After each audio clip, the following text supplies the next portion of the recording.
10th class में पूछे जाने वाले objective questions first chapter real numbers वास्तविक संख्याएं से रिलेटेड ऑब्जेक्टिव क्वेश्चंस को हम लोग सॉल्व करेंगे। और ये सभी ऑब्जेक्टिव क्वेश्चन है, जब बोर्ड एग्जाम में पूछे गए इसको तो किस तरह से हम सॉल्व करेंगे इस बात का विशेष ध्यान रखेंगे। और टोटल आप देख सकते हैं यहाँ पे 101 टोटल 101 ऑब्जेक्टिव क्वेश्चन है और एक एक करके सभी क्वेश्चन को सॉल्व करेंगे।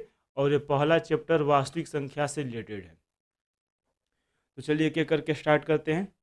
पहला क्वेश्चन कह रहा है कि वृत्ताकार पथ पर 3 धावक एक ही स्थान से दौड़ना प्रारंभ करते हैं। मतलब एक पथ है, उस पर 3 दौड़ने वाले हैं, धावक है, वो तीनों उस पर चक्कर लगा रहे हैं। एक जगह से वो चलना प्रारंभ किए, दौड़ना प्रारंभ किए। एक चक्कर लगाने में क्रमशः 3 घंटे, 4 घंटे तथा 8 घंटे समय लगते हैं। मतलब एक चक्कर एक लगाएगा, जैसे मान लीजिए इस तरह का वृत्ताकार पथ हो गया, यहाँ से ए से मान लीजिए दौड़ना प्रारंभ कर रहे हैं। जब एक चक्कर लगाएगा एक, तो उसको जाने में लग रहा है 3 घंटा समय लगेगा, 3 आवर। दूसरा दूसरा जब एक चक्कर लगाएगा, मान लीजिए ए से बी होते हुए और पुनः वो ए पर ही वापस लौट के आ जा रहे हैं। जब दूसरा चक्कर लगा रहा है तो उसको लगेगा 3-4 घंटे लगेगा। तीसरा चक्कर लगाएगा तो उसको 8 घंटे का समय लग रहा है। तो बताना है कि जब वो अलग अलग समय लग रहा है एक चक्कर लगाने में, तो तीनों को फिर से एक स्थान पर जहाँ से चला था वहाँ पे यानी प्रस्थान बिंदु पर मिलने में कितना समय लगेगा। तो ये जो क्वेश्चन है इसमें पूछ रहा है कि यानी जब एक जगह से, मतलब मान लीजिए कि 1 बज रहा था, उस समय दौड़ना प्रारंभ किए, तो अलग अलग समय लगेगा। एक को एक चक्कर लगाने में लगा 3 घंटा, एक को एक चक्कर लगाने में लगा 4 घंटा और एक को एक चक्कर लगाने में लगा 8 घंटा। तो बताना है कि फिर से वह कब एक साथ मिलेगा। यानी इसमें हमें बताना है कि कम से कम समय में एक साथ कब मिल जाएगा, फिर से ए बिंदु पर कब आएगा। तो जब भी इस तरह का क्वेश्चन आता है उसमें जब बताना होता है कि कम से कम समय, उसके लिए हम लोग निकालते हैं एलसीएम। यहाँ पर भी 3, 4, 8 का एलसीएम हमें निकालना होगा। देखिए इसका एलसीएम निकालने के लिए 3 हो गया, 4 हो गया और 8 हो गया। इसका एलसीएम तो हमें ऐसा ही पता है कि 3 4 है, 4 से 8 कट जाएगा, 4 दूना 8, यानी 4 और 8, 4 से 8 कट जाएगा, 4 दूना 8, मतलब 4 और 8 का एलसीएम 8 हो जाएगा। और बचा 3, 8 और 3 में कुछ कॉमन है नहीं, कोई एक दूसरे से कटने वाला नहीं है। तो यहाँ पे 8 और 3 का एलसीएम निकालने के लिए हम 8 और 3 को मल्टीप्लाई कर देते हैं, तो 8 त्रिका 24। जब भी इस तरह का क्वेश्चन आए बोर्ड एग्जाम में तो अब ध्यान रखिएगा कि हमें उसमें निकालना होता है एलसीएम। और ये भी आपको पता होना चाहिए कि जो एलसीएम होगा वह 3, 4, 8, मतलब जब एक चक्कर फिर से दोबारा मिलेगा तो ये तो फिक्स है कि 3 घंटा, 4 घंटा, 8 घंटे, जो 3 समय दिया हुआ है, लिखा हुआ है यहाँ पर, इससे ज़्यादा समय ही लगेगा, इसलिए हम उसका एलसीएम निकालते हैं। ध्यान रखिएगा इस तरह का क्वेश्चन आएगा तो हम उसका एलसीएम निकालेंगे। तो एलसीएम में ऐसा ही पता चल जा रहा है, 4 से 8 कट जाएगा, 4 दूना 8, यानी 4 8 का एलसीएम 8 होगा। फिर 8 में और 3 का एलसीएम निकालना है तो 8 त्रिका 24। तो डायरेक्ट हम इसका आंसर बता सकते हैं, भी नहीं इतना ज़्यादा लिखे, इसका आंसर होगा 24। अगला क्वेश्चन 17/24 का दशमलव प्रसार होगा। तो याद रखिएगा कोई भी अगर परिमेय संख्या है तो उसको हम इस तरह से लिखते हैं P/Q। उसका कंडीशन होता है P और Q का कि P और Q पूर्णांक होना चाहिए, और ये जो Q है जिसको हम लोग हर कहते हैं, नीचे जो रहता है, और ऊपर है उसको अंश कहते हैं। तो हर अर्थात Q, इसका मान 0 के बराबर नहीं होना चाहिए, यही कंडीशन होता है परिमेय संख्या का। और कोई भी परिमेय संख्या होगा उसका दशमलव प्रसार या तो शांत होता है, परिमेय संख्या का दशमलव प्रसार या तो शांत होता है या तो अशांत। लेकिन अशांत में दो, जैसे यहाँ पे क्वेश्चन में लिखा हुआ है अशांत, शांत है पहला ए, बी है अशांत आवर्ती, सी है अशांत अनावर्ती। तो इसका जब भी परिमेय संख्या होगा तो याद रखिएगा उसका दशमलव प्रसार या तो शांत होगा या तो अशांत में आवर्ती होगा। और शांत कब होता है, तो सबसे पहले हम देखते हैं कि जो परिमेय संख्या है अंश और हर दिया हुआ है, तो अंश और हर में कुछ कॉमन है कि नहीं है। जैसे यहाँ पे 17/24, इसमें कुछ भी कॉमन नहीं है। 17 का अगर हम अभाज्य गुणनखंड निकाले तो 17 गुणे 1 होगा, 24 में 2 आएगा और 3 आएगा, इसके अलावा कुछ नहीं आएगा, मतलब कॉमन कुछ भी नहीं है 17 और 24 में। तो हम सबसे पहले देखते हैं कि जो हर है उस हर के अभाज्य गुणनखंड में, हर के अभाज्य गुणनखंड में या तो 2 आना चाहिए, या तो 5 आना चाहिए, या तो 2 और 5 दोनों आना चाहिए। अगर इस तरह का कंडीशन है तब जाकर के उसका दशमलव प्रसार शांत होगा। और इसके अलावा अगर कोई दूसरा अंक आ जा रहा है 2 और 5 या ये आ रहा है या नहीं, इसके अलावा कोई अन्य अंक आ जाएगा तो उसका दशमलव प्रसार हो जाएगा अशांत आवर्ती। यानी शांत और अशांत बताने के लिए, शांत और अशांत बताने के लिए हमें उसका मतलब हर का अभाज्य गुणनखंड निकालना होता है। जैसे 24 हो गया, 24 का अगर हम अभाज्य गुणनखंड निकाले तो ये 2 से कट जाएगा, 12 दूना 24, फिर 6 है 12, 2 छके 12, 2 से कटेगा 6 3 बार में, यानी 24 का अभाज्य गुणनखंड में 2 आ रहा है और 3 आ गया।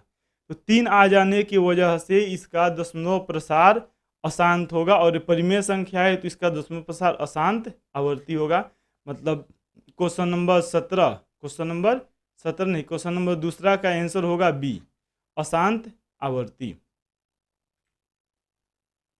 क्वेश्चन नंबर 3 ये पहले के जैसा ही, जिस तरह से पहला क्वेश्चन था वैसा ही है। यह कह रहा है कि वृत्ताकार पथ पर 3 धावक एक ही स्थान से दौड़ना प्रारंभ करते हैं तो एक चक्कर लगाने में क्रमशः 1 घंटे, 3 घंटे तथा 5 घंटे समय लगता है। तीनों को प्रस्थान बिंदु पर मिलने में कितना समय होगा?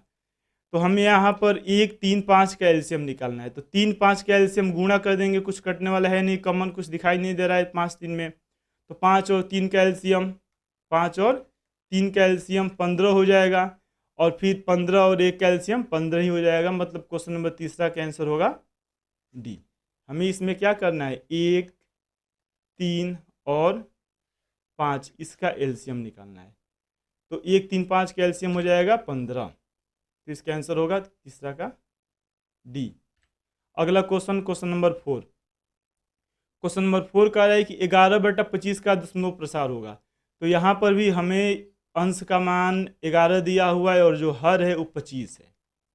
और शांत अशांत हम अभी बताए हैं, शांत अशांत बताने से पहले हम ये देख लेते हैं कि अंश और हर में, जैसे यहाँ पे 11 और 25 में कुछ भी कॉमन है कि नहीं है। तो 11 का गुणनखंड 11 गुण 1 होगा, मतलब इसमें कुछ भी कॉमन नहीं है। और अगर हम 25 का अभाज्य गुणनखंड निकालें तो 25 कटेगा 5 से, यानी इसको लिख सकते हैं 5 गुणे 5।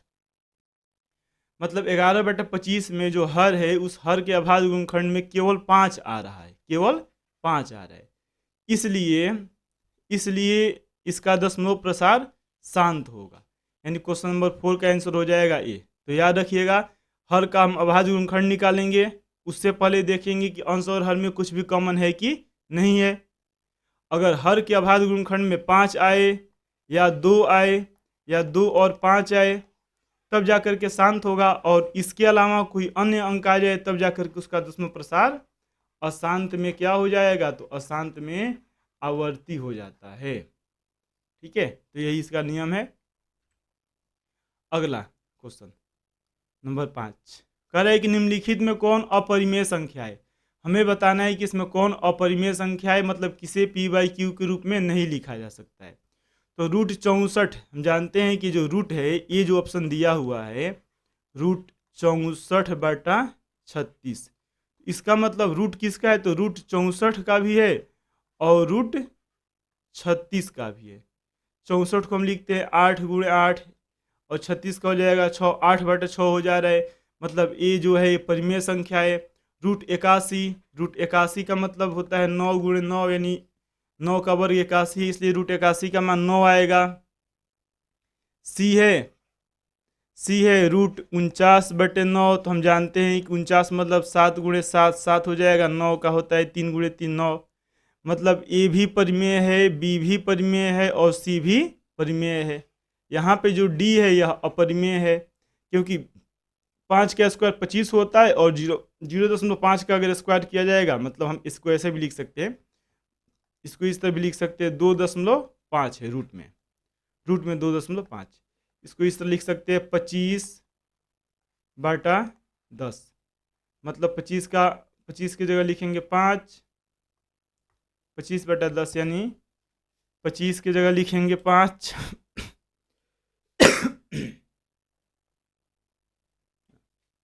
ये जो, हाँ ठीक है, जो डी है, डी ऑप्शन, इसमें लिखा हुआ है रूट में 2.5। 2.5 का मतलब क्या हो गया? 2.5 का मतलब होगा दशमलव अगर हटाएंगे तो ऊपर से 10 से गुणा करेंगे, यानी 2.5 का मतलब हो जाएगा 25/10। 25/10, और 25 का अगर कटाना चाहे 5 से कट जाएगा, 5 बार में कटेगा 25 और 5 से कटेगा 2 बार में, मतलब रूट में क्या आ रहा है? 5/2। और हम जानते हैं कि रूट 5 भी अपरिमेय है, रूट 2 भी अपरिमेय है, इसलिए इसका आंसर हो जाएगा डी। तो अगर एग्जाम में पूछे तो आपको इतना ज़्यादा लिखने का कोई ज़रूरत नहीं है। आपको ये पता होना चाहिए कि जो ए ऑप्शन में रूट 64 है, इसका मतलब 8 होता है, और रूट 36 यानी रूट 36 6 का वर्ग होता है, तो इसलिए इसका मान हो जाएगा 8/6। 81, 9 का वर्ग 81 होता है, 7 का वर्ग 49, 3 का वर्ग 9, 7 7 49, 3 3 9, 7/3 हो जाएगा। मतलब ए भी नहीं होगा, बी भी नहीं होगा, सी भी नहीं होगा, डी है 2.5। 5 का वर्ग 25 होता है, 5 का वर्ग 25 होगा, और 0.5 का वर्ग क्या होगा बताइए? तो 0.5 अगर इसका स्क्वायर कहा जाए तो 5 का स्क्वायर 25, यहाँ पे 2 अंक के बाद दशमलव लग जाएगा, क्योंकि स्क्वायर है, 2 बार गुणा किया गया है। तो अगर रूट में 0.25 होता तब इसका ए भी परिमेय हो सकता था, लेकिन यहाँ पे है रूट में 2.5। तो इतना पता आपको होना चाहिए, वर्ग कम से कम 1 से लेकर के 30 तक का वर्ग, और घन 1 से 20 तक याद होना चाहिए। ये बहुत इंपॉर्टेंट होता है 10th क्लास में। अगर आप क्वेश्चन सॉल्व करेंगे, फर्स्ट क्वेश्चन सॉल्व करना चाह रहे हैं, तो इतना तो याद होना ही चाहिए। तो क्वेश्चन नंबर 5 का आंसर हो जाएगा डी, रूट 2.5। अगला क्वेश्चन 1/√3 है। तो हम जानते हैं कि इस तरह जो लिखा हुआ है यहाँ पे, एक ऊपर है नीचे 3 है, इसका मतलब होता है रूट 1 का भी है और बॉटम में रूट 3 का भी है। रूट 1 मतलब 1/√3, और रूट 3 के बारे में जानते हैं अपरिमेय संख्या है, उसका व्युत्क्रम किया गया है, तो ये भी अपरिमेय संख्या ही होगा, इसलिए 1/√3 हो जाएगा अपरिमेय संख्या। यानी क्वेश्चन नंबर 6 का आंसर होगा बी, अपरिमेय संख्या। क्वेश्चन नंबर 7 रूट 2 है। बताना है रूट 2 कौन सी संख्या है? तो हम जानते हैं कि रूट 2 अपरिमेय संख्या। याद रखिएगा, रूट के अंदर अगर हम यहाँ पे n लिखें, जहाँ n कोई पूर्णांक हो, जहाँ n कोई पूर्णांक हो, तो परिमेय होगा या अपरिमेय निर्भर करेगा n पर। जैसे मान लीजिए कि रूट में 4 लिख दिया गया, तो 4 2 का वर्ग होता है। रूट अगर मान लिया गया 25 है, तो 5 का वर्ग होता है, तो रूट 4 परिमेय हो जाएगा, रूट 25 भी परिमेय हो जाएगा।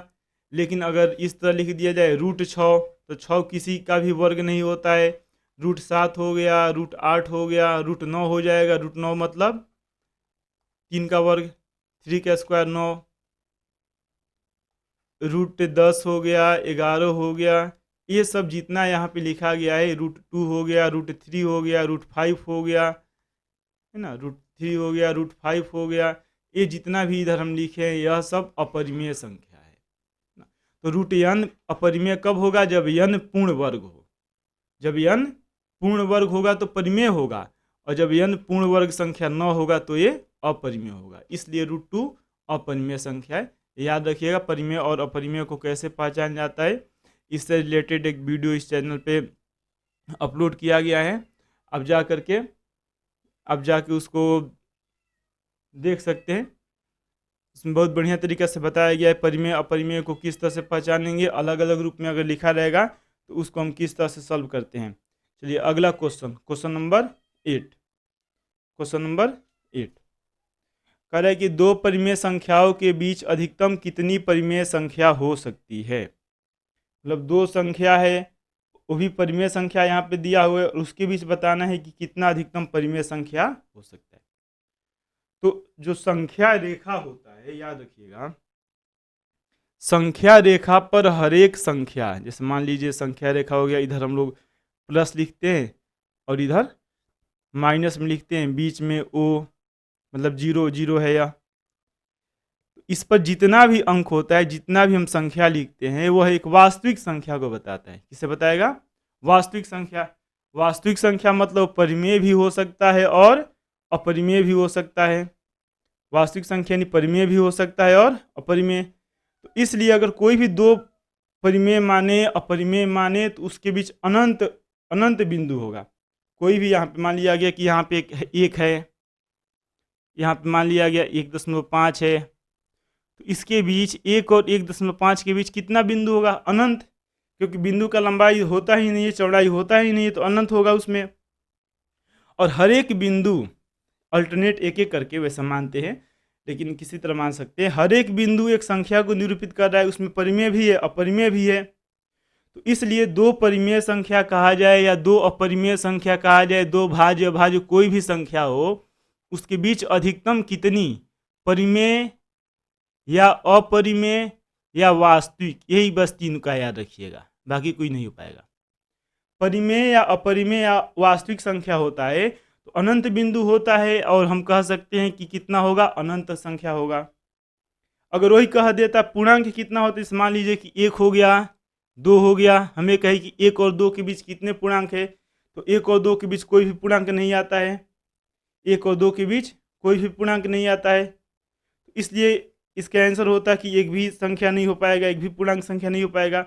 लेकिन यहाँ पे पूछ रहा है कौन सा संख्या? परिमेय संख्या। तो अगर दो संख्याओं के बीच परिमेय संख्या पूछे, याद रखिएगा, अपरिमेय संख्या पूछे या फिर वास्तविक संख्या पूछे, तीन परिमेय, अपरिमेय या वास्तविक, तो वही अनंत होगा। क्वेश्चन नंबर 8 का आंसर होगा डी, अनंत। क्वेश्चन नंबर 9, 1.34 का परिमेय संख्या होगा, बताना है 1.34 उसको परिमेय में बदलना है।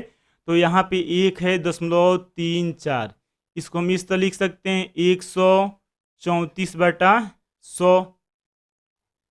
ये 50 दूना 100 हो जाएगा, ये भी 2 से कटेगा, 6 दूना 12, 7 दूना 14, 67/50, 67/50। मतलब क्वेश्चन नंबर 9 का आंसर हो जाएगा सी।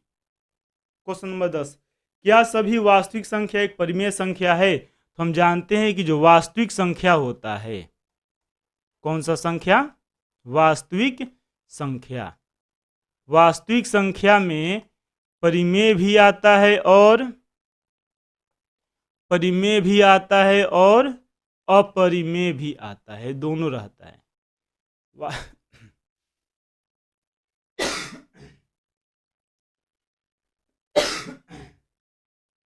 वास्तविक संख्या में परिमेय भी आता है और अपरिमेय भी आता है, लेकिन क्वेश्चन में कह रहा है कि क्या सभी वास्तविक संख्या, जैसे वास्तविक संख्या, इसका मतलब √2 भी वास्तविक संख्या है, 2 भी है, 2/3 भी है, √5 है, सभी वास्तविक संख्या है। और सभी वास्तविक में अगर कहें कि क्या सब परिमेय है तो गलत होगा, क्योंकि √2 √3 परिमेय नहीं है। अगर हमें कहें कि वास्तविक संख्या जितना भी है, या जितना भी यहाँ पर लिखा हुआ दिखाई दे रहा है, क्या यह सभी अपरिमेय है, तो ये भी कहना गलत है, क्योंकि 2 अपरिमेय नहीं है, 2/3 अपरिमेय नहीं है। तो वही क्वेश्चन में कह रहा है कि क्या सभी वास्तविक संख्या, मतलब जितना भी परिमेय है, जितना भी अपरिमेय है, वो सब परिमेय हो सकता है। तो परिमेय वाला तो परिमेय होगा, लेकिन वास्तविक में अपरिमेय भी आ गया, और अपरिमेय परिमेय संख्या नहीं हो सकता, इसलिए इसका आंसर हो जाएगा नहीं। यानी क्वेश्चन नंबर 10 का जो ऑप्शन है, सही ऑप्शन वो होगा बी, सभी वास्तविक संख्या एक परिमेय संख्या नहीं हो सकता है। अगला क्वेश्चन, 2 या 2 से अधिक अभाज्य संख्याओं का मौसम। 2 या 2 से अधिक अभाज्य संख्या, कि यहाँ पे पूछ रहा है कि एक तो कह रहा है मौसम निकालना है, और किसका निकालना है? तो अभाज्य संख्या का मौसम निकालना है। किसका निकालना है? अभाज्य संख्या का। तो हमें इसमें पता होना चाहिए कि अभाज्य संख्या क्या होता है, मौसम क्या होता है। कि अभाज्य संख्या का मतलब होता है, अभाज्य संख्या का मतलब होता है कि एक और स्वयं के अलावा उसका कुछ भी गुणनखंड नहीं होना चाहिए। मान लीजिए 2, हम जानते हैं कि 2 अभाज्य संख्या है, इसका मतलब इसका अगर अभाज्य गुणनखंड निकाले तो 2 × 1 होगा। 3 भी अभाज्य संख्या है, इसका गुणनखंड होगा 3 × 1। 5 का गुणनखंड होगा 5 × 1। वैसा ही 7 हो गया, 8 नहीं होता है, 9 नहीं होता है, 10 भी नहीं होता है, 11 हो गया। तो जितने भी अभाज्य संख्या होते हैं, जितने भी अभाज्य संख्या होते हैं, उसका गुणनखंड होता है, वो संख्या खुद होता है और 1 होता है, इसके अलावा कुछ भी उसका गुणनखंड नहीं होता है। और इन्हीं अभाज्य संख्याओं का क्या पूछ रहा है? तो इन्हीं अभाज्य संख्याओं का मौसम पूछ रहा है। ये जितने भी अभाज्य संख्या यहाँ पे लिखा गया है, इन अभाज्य संख्याओं का वो क्या पूछ रहा है? मौसम पूछ रहा है कि इसका मौसम क्या होगा। तो इन संख्याओं का मौसम का मतलब क्या होता है? मौसम का मतलब होता है जो दोनों में कॉमन हो। मान लीजिए कि हम यहाँ पे संख्या लिख दिए 2, 3, 5, 7, इसका मौसो निकालना है, इसको हम शॉर्टकट में HCF लिखते हैं, हाईएस्ट कॉमन फैक्टर HCF लिखते हैं। तो जो 2 लिखा गया यहाँ पे, 3 है, 5 है, 7, इसमें कॉमन क्या है? तो एक के अलावा कुछ भी कॉमन नहीं है।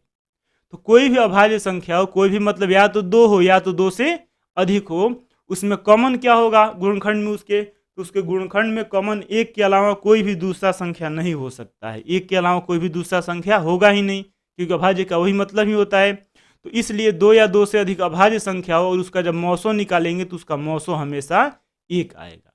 तो याद रखिएगा, 2 या 2 से अधिक अभाज्य संख्याओं का मौसो 1 होता है। क्वेश्चन नंबर 11 का आंसर होगा ए 1। अगला क्वेश्चन, निम्न में कौन परिमेय संख्या है? देखिए, परिमेय संख्या का मतलब क्या होता है? परिमेय संख्या का मतलब होता है कि हम उसको p/q के रूप में लिख सकते हैं। ऐसा नहीं कि p/q के रूप में डायरेक्ट आपको दे दिया जाए, इस तरह से नहीं होगा। अलग अलग रूप में लिखा रहता है, उसको हम लोग सिंप्लीफाई करके, सरल करके p/q के रूप में लिखने का प्रयास करते हैं, जहाँ p और q क्या होना चाहिए? p और q पूर्णांक होना चाहिए। ठीक है, p और q पूर्णांक होना चाहिए, और जो q है मतलब हर है, उस हर का मान 0 के बराबर नहीं होना चाहिए। तो जैसे यहाँ पे a है √3, हम जानते हैं कि √3 अपरिमेय संख्या है। 4 + 5 √2 ये भी अपरिमेय संख्या है। √6 भी अपरिमेय संख्या है। लेकिन जो b दिया हुआ है, b ऑप्शन, 2√2 बटा है √2, तो 2 से √2 कट जाएगा, मतलब 2/1, जिसको 2 भी हम लिख सकते हैं। तो 2 परिमेय संख्या हो जाएगा, 2/1 या 2 क्यों ही है। तो क्वेश्चन नंबर 12 का आंसर होगा बी, 2√2/2, 2√2/2 परिमेय संख्या है। 2√2/2 कौन सी संख्या है? परिमेय संख्या। इसका आंसर हो जाएगा बी। अगला क्वेश्चन, √3/√2 है। तो √2 √3 इस तरह जो लिखा हुआ है यहाँ पे क्वेश्चन में, √3/√2 है। इसमें कुछ भी कॉमन है नहीं, और √3 भी अपरिमेय है, √2 भी अपरिमेय है, कुछ कटने वाला है नहीं, तो इसलिए √3/√2 हो जाएगा, अपरिमेय संख्या हो जाएगा। क्वेश्चन नंबर 13 का आंसर होगा बी। पाई एक संख्या है, तो हम जानते हैं कि पाई एक अपरिमेय संख्या है, और पाई का जो मान लगभग में हम लोग लिखते हैं, पाई बराबर 22/60। तो 22/7 लगभग मान है, याद रखिएगा। कौन सा मान है? लगभग मान है 22/7, और 22/7 p/q के रूप में है। p और q पूर्णांक है, इसलिए 22/7 जो यहाँ पे लिखा गया है, 22/7, ये कौन सा संख्या होगा? परिमेय के परिमेय, तो ये संख्या होता है परिमेय। यानी 22/7 कौन सा संख्या है? परिमेय। लेकिन पाई के बारे में अगर पूछ दिया जाए कि पाई क्या है, तो पाई अपरिमेय। ध्यान रखिएगा, परिमेय अपरिमेय बराबर नहीं है। इसका लगभग में, किसका? पाई का लगभग मान होता है 22/7।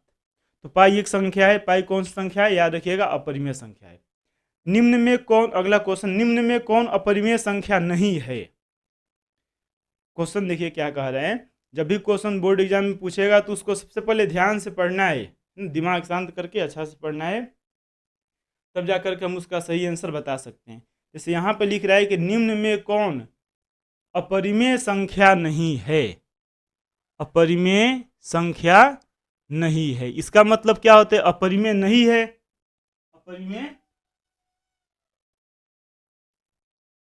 अपरिमेय नहीं है, इसका मतलब होता है परिमेय। अपरिमेय नहीं का मतलब, अपरिमेय नहीं है, इसका मतलब क्या होता है? इसका मतलब होता है परिमेय। तो परिमेय बताना है तो √2 इस तरह पहले भी आए थे, भी अपरिमेय है, अपरिमेय है, अपरिमेय, √2 से √2 कट जाएगा, 2 बच जाएगा, मतलब इसका आंसर हो जाएगा बी। क्या आंसर होगा? बी। बी जो है यह परिमेय संख्या है, यानी अपरिमेय संख्या नहीं है। अगला क्वेश्चन, दो क्रमिक सम संख्याओं का मौसो है। दो क्रमिक सम संख्या दिया हुआ है और उसका हमें मौसो बताना है, एचसीएफ बताना है कि क्या होता है। तो अभी हम इसके पहले आया था, इसी तरह के क्वेश्चन था, उसमें लिखा हुआ था कि 2 या 2 से अधिक अभाज्य संख्याओं का मौसो। और यहाँ पे क्या कह रहे हैं क्वेश्चन में कि दो क्रमिक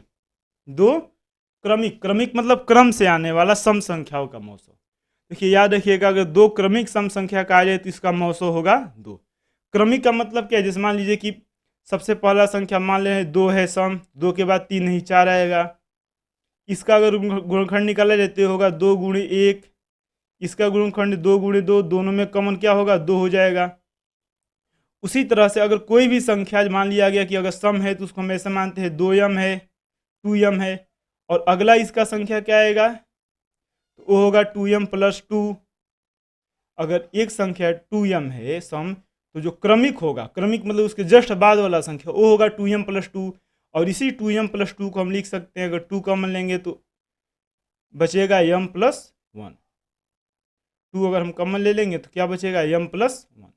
यानी ये जो 2m है, एक संख्या 2m होगा, तो अगला जो सम संख्या होगा वो हो जाएगा 2m प्लस 1। इसलिए इसमें कॉमन आएगा, दोनों में जो कॉमन है वह है 2। दोनों में कॉमन क्या है 2 है। याद रखिएगा क्रमिक नहीं कहता, यहाँ पे क्रमिक नहीं कहता, तब इसका आंसर कुछ भी हो सकता था। जैसे मान लीजिए 4 भी सम है 8 भी सम है, और इसका HCF अगर कहा जाए तो 4 दूना 8, 4 से कट जा रहा है 8, यानी इसका HCF 4 हो जाएगा। 2 भी कॉमन है, 2 भी सम संख्या है, और 6 भी सम संख्या, इसका HCF क्या हो जाएगा 2 हो जाएगा। 6 भी सम संख्या है, 12 भी सम संख्या, इसका HCF क्या हो जाएगा 6 हो जाएगा। तो यह तभी 2 आएगा इसका HCF जब दोनों संख्या क्या हो, 2 सम संख्या नहीं हो, 2 क्रमिक सम संख्या हो। याद रखिएगा 2 कौन सी संख्या, क्रमिक, 2 क्रमिक सम संख्या। 2 क्रमिक सम संख्या का HCF कितना होता है, तो याद रखिएगा 2 क्रमिक सम संख्या का HCF होता है 2, क्योंकि उसमें 2 ही कॉमन हो सकता है, उससे ज़्यादा कॉमन नहीं होता है कुछ भी।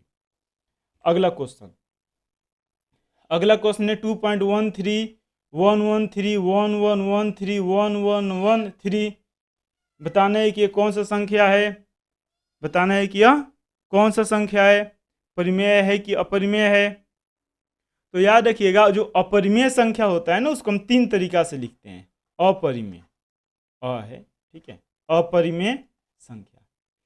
एक तो होता है कि रूट में होगा √2, √3, √5, या बाटा में √5/√3, ये सब अपरिमेय हो गया। दूसरा कुछ स्पेशल नंबर आता है, जैसे पाई हो गया, एक एक्सपोनेंशियल नंबर होता है, वो भी अपरिमेय संख्या होता है। और तीसरा जिसका दशमलव प्रसार अशांत अनावर्ती हो, जिसका दशमलव प्रसार क्या हो, अशांत अनावर्ती। जैसे 2.3 हो गया, फिर 2 लिख दिए, फिर 3 लिखे, फिर 2 बार 2 लिखे, फिर 2 बार 2 लिखे, और उसके बाद से 3 लिख दिया गया, फिर से 2 2 2 लिखे, उसके बाद से 3 लिख दिया गया। ऐसा ही करके अनंत तक जाए। मतलब ये जो रिपीट करे तो पता है 2 उसके बाद 2 बार आ रहा है, लेकिन एक निश्चित क्रम में नहीं। निश्चित क्रम का मतलब जैसे देखिए यहाँ पे 1 के बाद 3, फिर 1 के बाद 3 आना चाहिए, नहीं आ रहा है, फिर 1 के बाद 3 वैसे नहीं आ रहा है, 1 के बाद 3 आया, ठीक है, फिर मान ले रहे कि 3 1 1 आएगा, फिर 3, तो 3 1 एक और 1 आ गया। मतलब इसका जो दशमलव प्रसार है वह अशांत अनावर्ती है। कैसा है, अशांत अनावर्ती। और याद रखिएगा जब अशांत अनावर्ती होता है तो उसको अपरिमेय संख्या कहते हैं। तो अपरिमेय संख्या कुल 3 तरीका से लिखा जाता है।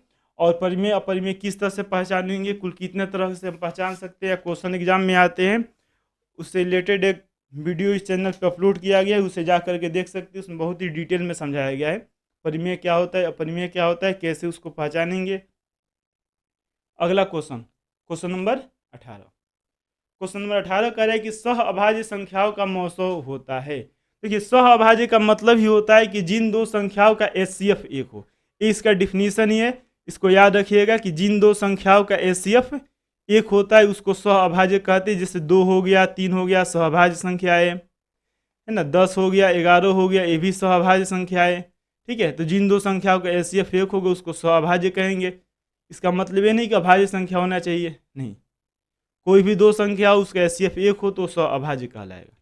अगला क्वेश्चन नंबर 19। यदि m एक धनात्मक पूर्णांक हो तो, यदि m एक धनात्मक पूर्णांक हो तो धनात्मक विषम पूर्णांक का रूप होगा। यहाँ पे बताना है कि जो विषम पूर्णांक होगा वो किसके रूप में होता है, विषम पूर्णांक। जब भी विषम पूछे तो स्पष्ट है, एक सम होगा एक विषम होगा। सम मतलब जो 2 से भाग लगेगा, विषम मतलब जो 2 से भाग नहीं लगेगा। जैसे पहला है, इसमें हम 2 अगर हम कॉमन ले तो ये बचेगा 2m + 1, 2m + 1। मतलब 2 से भाग लगेगा तो इसमें 2m+1 आ जाएगा, 2 से भाग लग जाएगा, इसमें भी 2 से भाग लग जाएगा 2m+2। लेकिन ये जो सी है इसमें 2 से भाग नहीं लग पाएगा पूरा पूरा।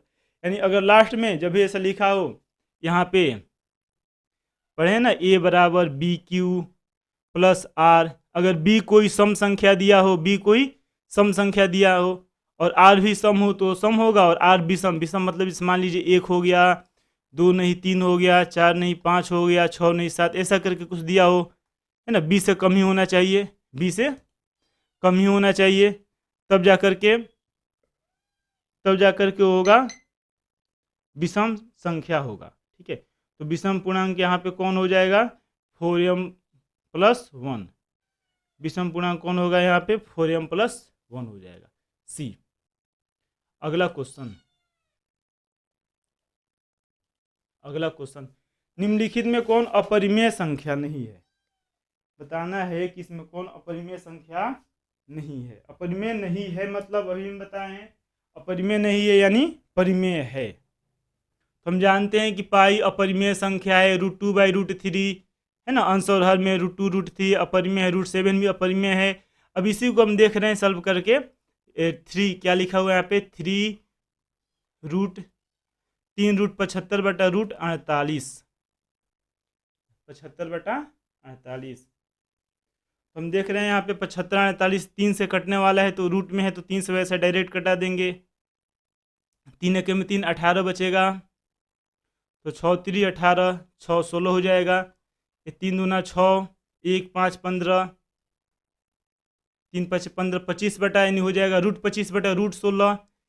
3 ये बराबर किसके आएगा, 3√25/√16, और 25 मतलब 5 का वर्ग 25, इसका मान 5 हो जाएगा, और √16 किसका वर्ग होता है, 4 का। इसलिए ये जो डी है यह डी होगा, परिमेय संख्या डी होगा, मतलब अपरिमेय यह है, यहाँ पे ये ऐसे लिखा गया है। तो अपरिमेय संख्या नहीं है, कौन अपरिमेय संख्या नहीं है, मतलब परिमेय है, परिमेय संख्या नहीं मतलब परिमेय कौन है, डी, 3√7/48, 75/48। क्वेश्चन नंबर 21 निम्नलिखित में कौन सी अभाज्य संख्या है। बताना है कि कौन अभाज्य संख्या है। अभाज्य संख्या का मतलब क्या होता है, अभाज्य संख्या का मतलब होता है, मान लीजिए कोई n एक अभाज्य संख्या है, तो इसका गुणनखंड के रूप में या तो यह n से भाग लगेगा, नहीं तो 1 से भाग लगेगा, इसके अलावा किसी से भाग नहीं लगेगा। जैसे 56 है, 2 से कट जाता है, हम जानते हैं।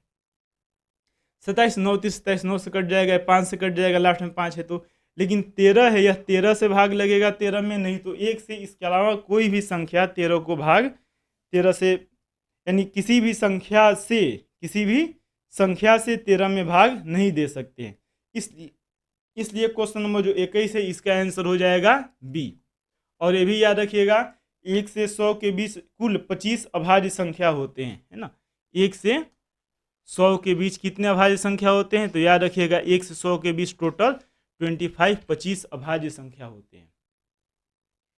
अगला क्वेश्चन, यदि ए और बी अभाज्य संख्याएं हैं तो ए बी का लॉसो होगा। कि लॉसो का मतलब क्या होता है, लॉसो इसको हम एलसीएम लिखते हैं, एलसीएम।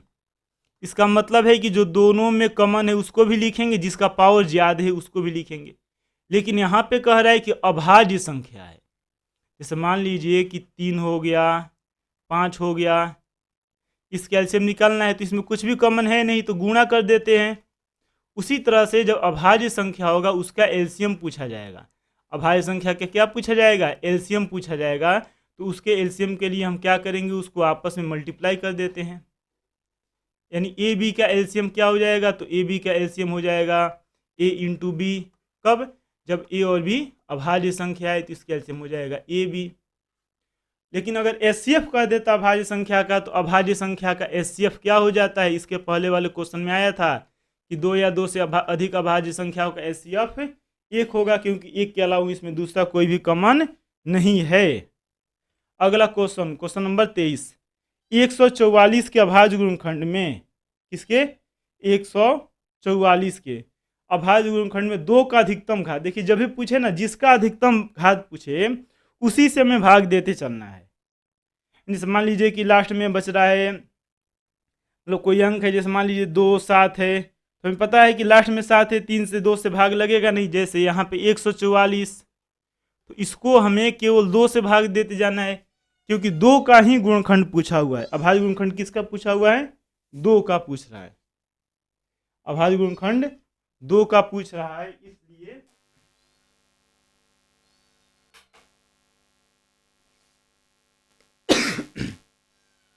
अभाज्य गुणनखंड 2 का पूछ रहा है, इसलिए हम क्या करेंगे, यहाँ पे केवल 2 से भाग देंगे। 144 है तो 144 से 2 से भाग लग जाएगा, 7 दूना 14, 7 एकम में 7, नहीं 2, 2 दूना 4, 2 होगा, 72 होगा। हाँ, 2 दूना 4, 7 दूना 14, 72 होगा।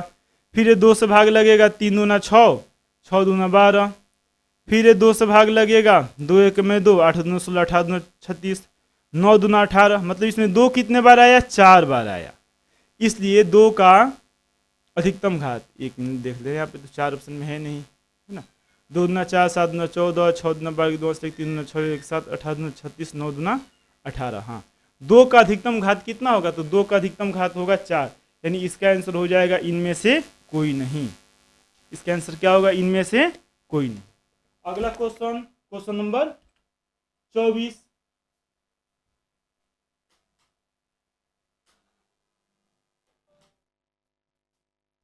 अगला क्वेश्चन, क्वेश्चन नंबर 24। निम्नलिखित में कौन सा अपरिमेय संख्या है? बताना है इसमें कौन अपरिमेय संख्या है। तो हम इसी तरह देख के पता चल जा रहा है, √4 मतलब 2 का वर्ग 4 होता है, 4 चौका 16, 5 25, यानी 5 4 9 हो जाएगा। यह 10 का स्क्वायर 100 होता है।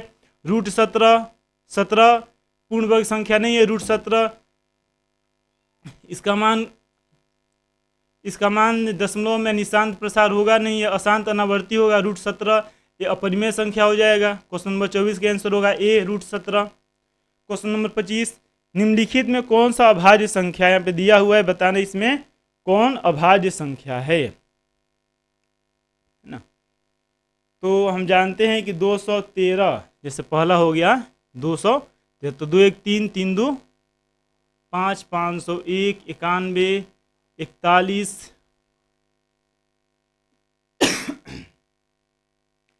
तो जो क्वेश्चन नंबर 25 है अभाज्य संख्या, क्वेश्चन नंबर 25 में कह रहा है, क्वेश्चन नंबर जो 25 दिया हुआ है इसमें अभाज्य संख्या बताना है। तो अभाज्य संख्या 91,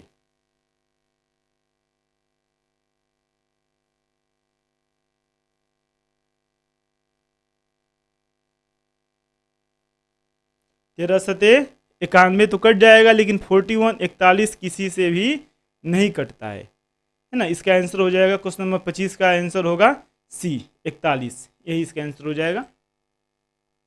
क्वेश्चन नंबर 26, दो लगातार संख्याओं का मौसो, दो लगातार संख्याओं का मौसो। देखिए यहाँ पे लगातार संख्या कह रहा है ना, तो इसका मतलब होता है, अगर इस तरह जब भी क्वेश्चन में दे कि दो लगातार संख्याओं का मौसो, तो लगातार संख्या क्या, तो 1 2 3 4 5 इसी को लगातार हम मानते हैं ना। यहाँ पे अपरिमेय संख्या, परिमेय, वास्तविक, उस सबसे कोई मतलब नहीं है, गिनती का संख्या को यहाँ पे कह रहा है। तो कोई भी जब दो संख्या होगा, 1 2, इसका मौसो 1 के अलावा कुछ भी कभी कॉमन हो नहीं सकता है। 2 3 हो, या 3 4 हो, या 4 5 हो, या 6 7 10 11 कुछ भी हम माने, इसमें 1 के अलावा कुछ भी कॉमन नहीं हो पाएगा, कभी भी नहीं होता है। यानी दो लगातार संख्याओं का अगर मौसो कहे तो उसका आंसर हो जाता है ए, 1 ही होगा, हमेशा 1 होगा। अगला क्वेश्चन, निम्नलिखित में कौन सा परिमेय संख्या है? निम्नलिखित में कौन सा परिमेय संख्या है, ये हमें बताना है। तो परिमेय संख्या के बारे में पता होना चाहिए कि उसको हमें p/q के रूप में लिख सकते हैं कि नहीं लिख सकते हैं।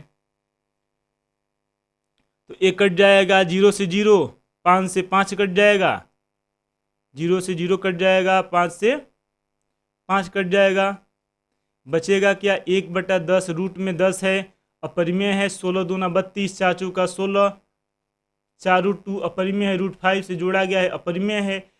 और इसको जो a है, इसका मतलब है 1 √1 ही आएगा। और √144 जानते हैं कि 12 का वर्ग होता है 144, यानी 1/12। तो क्वेश्चन नंबर 27 जो है कह रहा है कि परिमेय संख्या है, तो इसका आंसर हो जाएगा ए, 1/144, √1/144। 44 यही परिमेय संख्या है।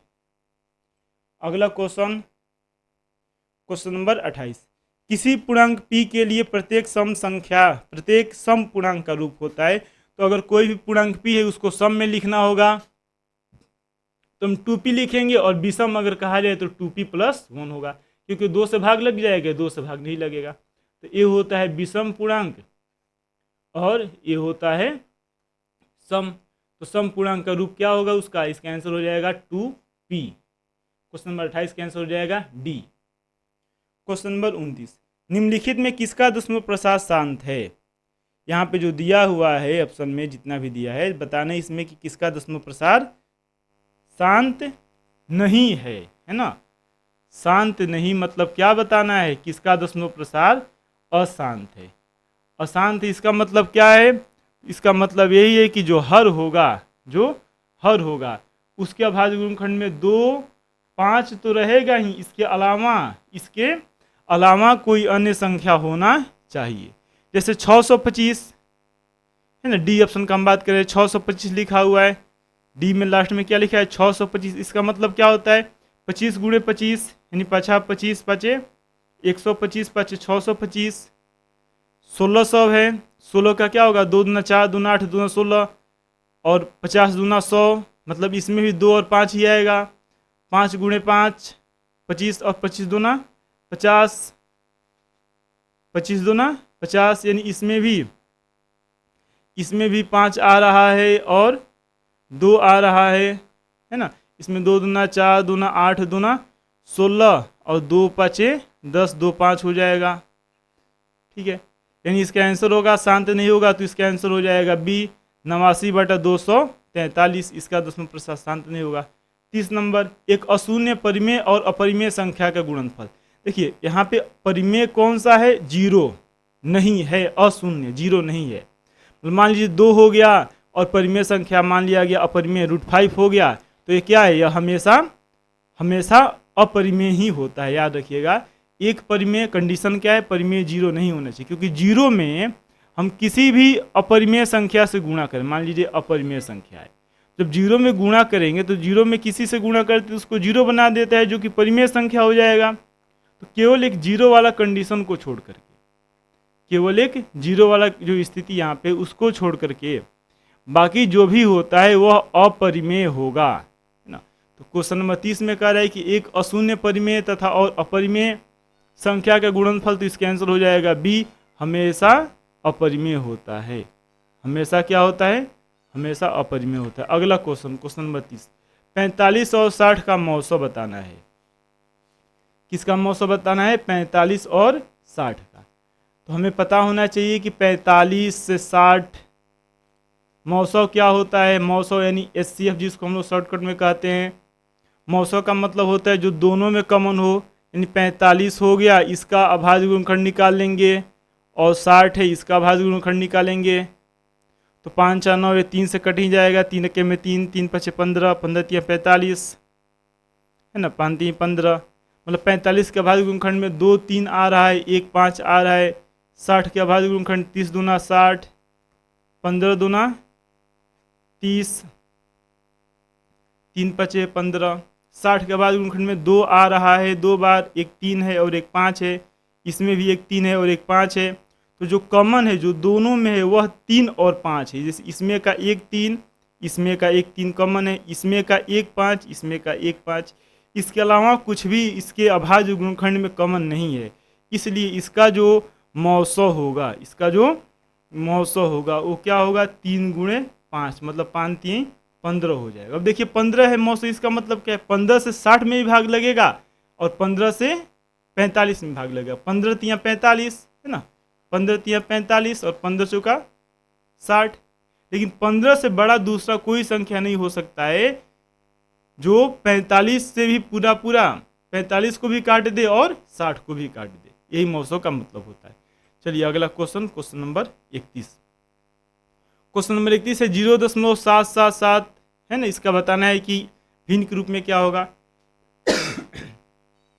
जब ये क्वेश्चन वैसे तो ऑब्जेक्टिव क्वेश्चन है, लेकिन आपको पता होना चाहिए जब ये क्वेश्चन 2 नंबर का पूछता है, 2 नंबर में आता है, इसके लिए हम क्या करते हैं, जब भी ये क्वेश्चन 2 नंबर में पूछेगा तो उसके लिए हम क्या करते हैं पता हमें अच्छा से होना चाहिए। ठीक है,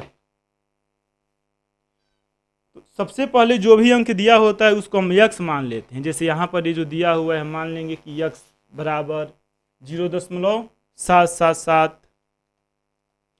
0.77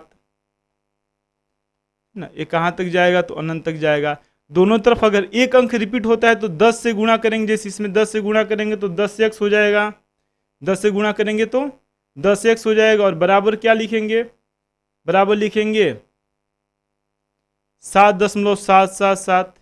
अब इसमें से जो इसको फर्स्ट मान लिए इसको सेकेंड मान लिए, फर्स्ट में से जब सेकेंड को हम घटाएंगे तो ये 10 में से एक घटेगा, एक x है तो 9x हो जाएगा, और ये दशमलव के बाद अनंत तक ये भी है तो कट जाएगा सब साथ साथ, बचेगा क्या, 7 में 0 घटेगा 7, यानी x का मान आ जाएगा 7/9। तो इसका आंसर हो जाएगा ये 7/9। एग्जाम में जब भी पूछे तो उसको डायरेक्ट सॉल्व करना है, देखेंगे कि कितना रिपीट कर रहा है उतना बटा में 9 लगा देते। जैसे यहाँ पे एक अंक रिपीट कर रहा है 777 तो 7/1 9 हो जाएगा। 2 अगर अंक रिपीट करेगा मतलब मान लीजिए 7 है तो 73/73, हाँ ठीक है 73/9 हम लिख सकते हैं। अगला क्वेश्चन, क्वेश्चन नंबर 33, π/2 है तो हम जानते हैं पाई अपरिमेय संख्या है और इसका π/2 लिखे, π/3 लिखे, ये भी हो जाएगा अपरिमेय संख्या। क्वेश्चन नंबर 33 का आंसर होगा बी, अपरिमेय संख्या। 34, निम्नलिखित में से कौन परिमेय संख्या है, क्या है, परिमेय संख्या है। तो √3 से √3 कट जाएगा, बचेगा 2, 2 परिमेय संख्या है। यह √6 अपरिमेय है, √5 अपरिमेय है, -√3 अपरिमेय है। तो क्वेश्चन नंबर 34 का जो आंसर होगा वो हो जाएगा सी, क्या होगा, सी, 2√3/√3, √3 से √3 कट गया। क्वेश्चन नंबर 35, सबसे छोटी भाज्य संख्या, याद रखिएगा सबसे छोटी भाज्य संख्या कौन होता है ना, सबसे छोटी अभाज्य संख्या कौन होता है। देखिए भाज्य और अभाज्य जब भी ये बताया गया तो हम ये मान के चलते हैं कि ये सब धनात्मक पूर्णांक के लिए है। किसके लिए है, धनात्मक पूर्णांक के लिए। और एक को न तो भाज्य मानते हैं, एक क्या है, एक न तो भाज्य है और न ही अभाज्य, एक न तो भाज्य है और न ही अभाज्य, मतलब एक को भाज्य अभाज्य कुछ भी नहीं मानते हैं, एक को भाज्य भी नहीं मानते हैं और अभाज्य भी नहीं मानते हैं ना। बचा क्या, दूसरा पॉइंट याद रखिएगा, बचा क्या, दो, एक के बाद क्या आएगा, 2 आएगा। तो 2 कौन सा संख्या, अगर हमें कहे कि 2 सम है कि विषम है तो 2 सम संख्या है। 2 का गुणनखंड क्या होगा, तो 2 1 के अलावा कुछ नहीं होगा, इसलिए 2 को कहा जाता है सम भी है और अभाज्य संख्या है। तो ऐसा क्वेश्चन में कई बार पूछा गया है, ऑब्जेक्टिव क्वेश्चन में इस तरह से पूछा जाए, अगर आपसे कोई पूछे कि एक ऐसे संख्या का नाम बताएं जो सम भी है और अभाज्य भी है, एक ऐसे संख्या बताएं जो सम भी है और अभाज्य भी है, तो इसका आंसर होता है 2। केवल 2 ही है जो सम है, अभाज्य है और सबसे छोटा अभाज्य संख्या है। मतलब सबसे छोटा अभाज्य संख्या क्या होता है, एक सम है और एक क्या है, 2 है। इसके बाद से 3 भी आएगा, वो भी अभाज्य संख्या है। 4, तो 4 क्या है, 4 भाज्य संख्या है। तीसरा पॉइंट याद रखिएगा, जो 4 है यह भाज्य संख्या है। 4 कौन सा संख्या है, भाज्य संख्या है, और ये सबसे छोटी भाज्य संख्या, यानी सबसे छोटी भाज्य संख्या कौन है, तो सबसे छोटी भाज्य संख्या 4 है। सबसे छोटी अभाज्य संख्या कौन है, तो सबसे छोटी अभाज्य संख्या 2 है ना। सबसे छोटी अभाज्य संख्या 2 है और सबसे छोटी भाज्य संख्या 4 है। तो इसका मौसो बताना है तो 4 2 से 4 भाग लग जाएगा, 2 ना 4, मतलब इसका मौसो हो जाएगा 2 4 2 4 और 2 2 गुणे 2, 4 को लिखेंगे और 2 गुणे 1 मतलब कॉमन हो जाएगा 2। तो क्वेश्चन नंबर 35 का आंसर होगा ये। इसको याद रखिएगा, सम अभाज्य संख्या क्या होता है, तो सम अभाज्य संख्या किसे कहते हैं, तो 2 क्या है, 2 सम अभाज्य संख्या है। सबसे छोटी भाज्य संख्या कौन है, 4 है। सबसे छोटी अभाज्य संख्या कौन है, 2 है, ठीक है, जो कि सम है ना। तो याद रखिएगा। अगला क्वेश्चन क्वेश्चन नंबर 36, ठीक है, 36 इसको सॉल्व करना पड़ेगा, है ना, इस तरह से हम नहीं बता सकते हैं। क्वेश्चन नंबर 36 कह रहा है कि 65 और 117 का मौसो यहाँ पे दिया हुआ है। 65 और 117 का मौसम इसके रूप में है, तो हमें यम का मान बताना है ना। तो सबसे पहले हमें क्या करना होगा, 65 और 117 का 65 और 117 का मौसम जब कह रहे हैं तो मौसम निकालना पड़ेगा। जैसे 65 हो गया, ठीक है, 65 हो गया और 117 हो गया।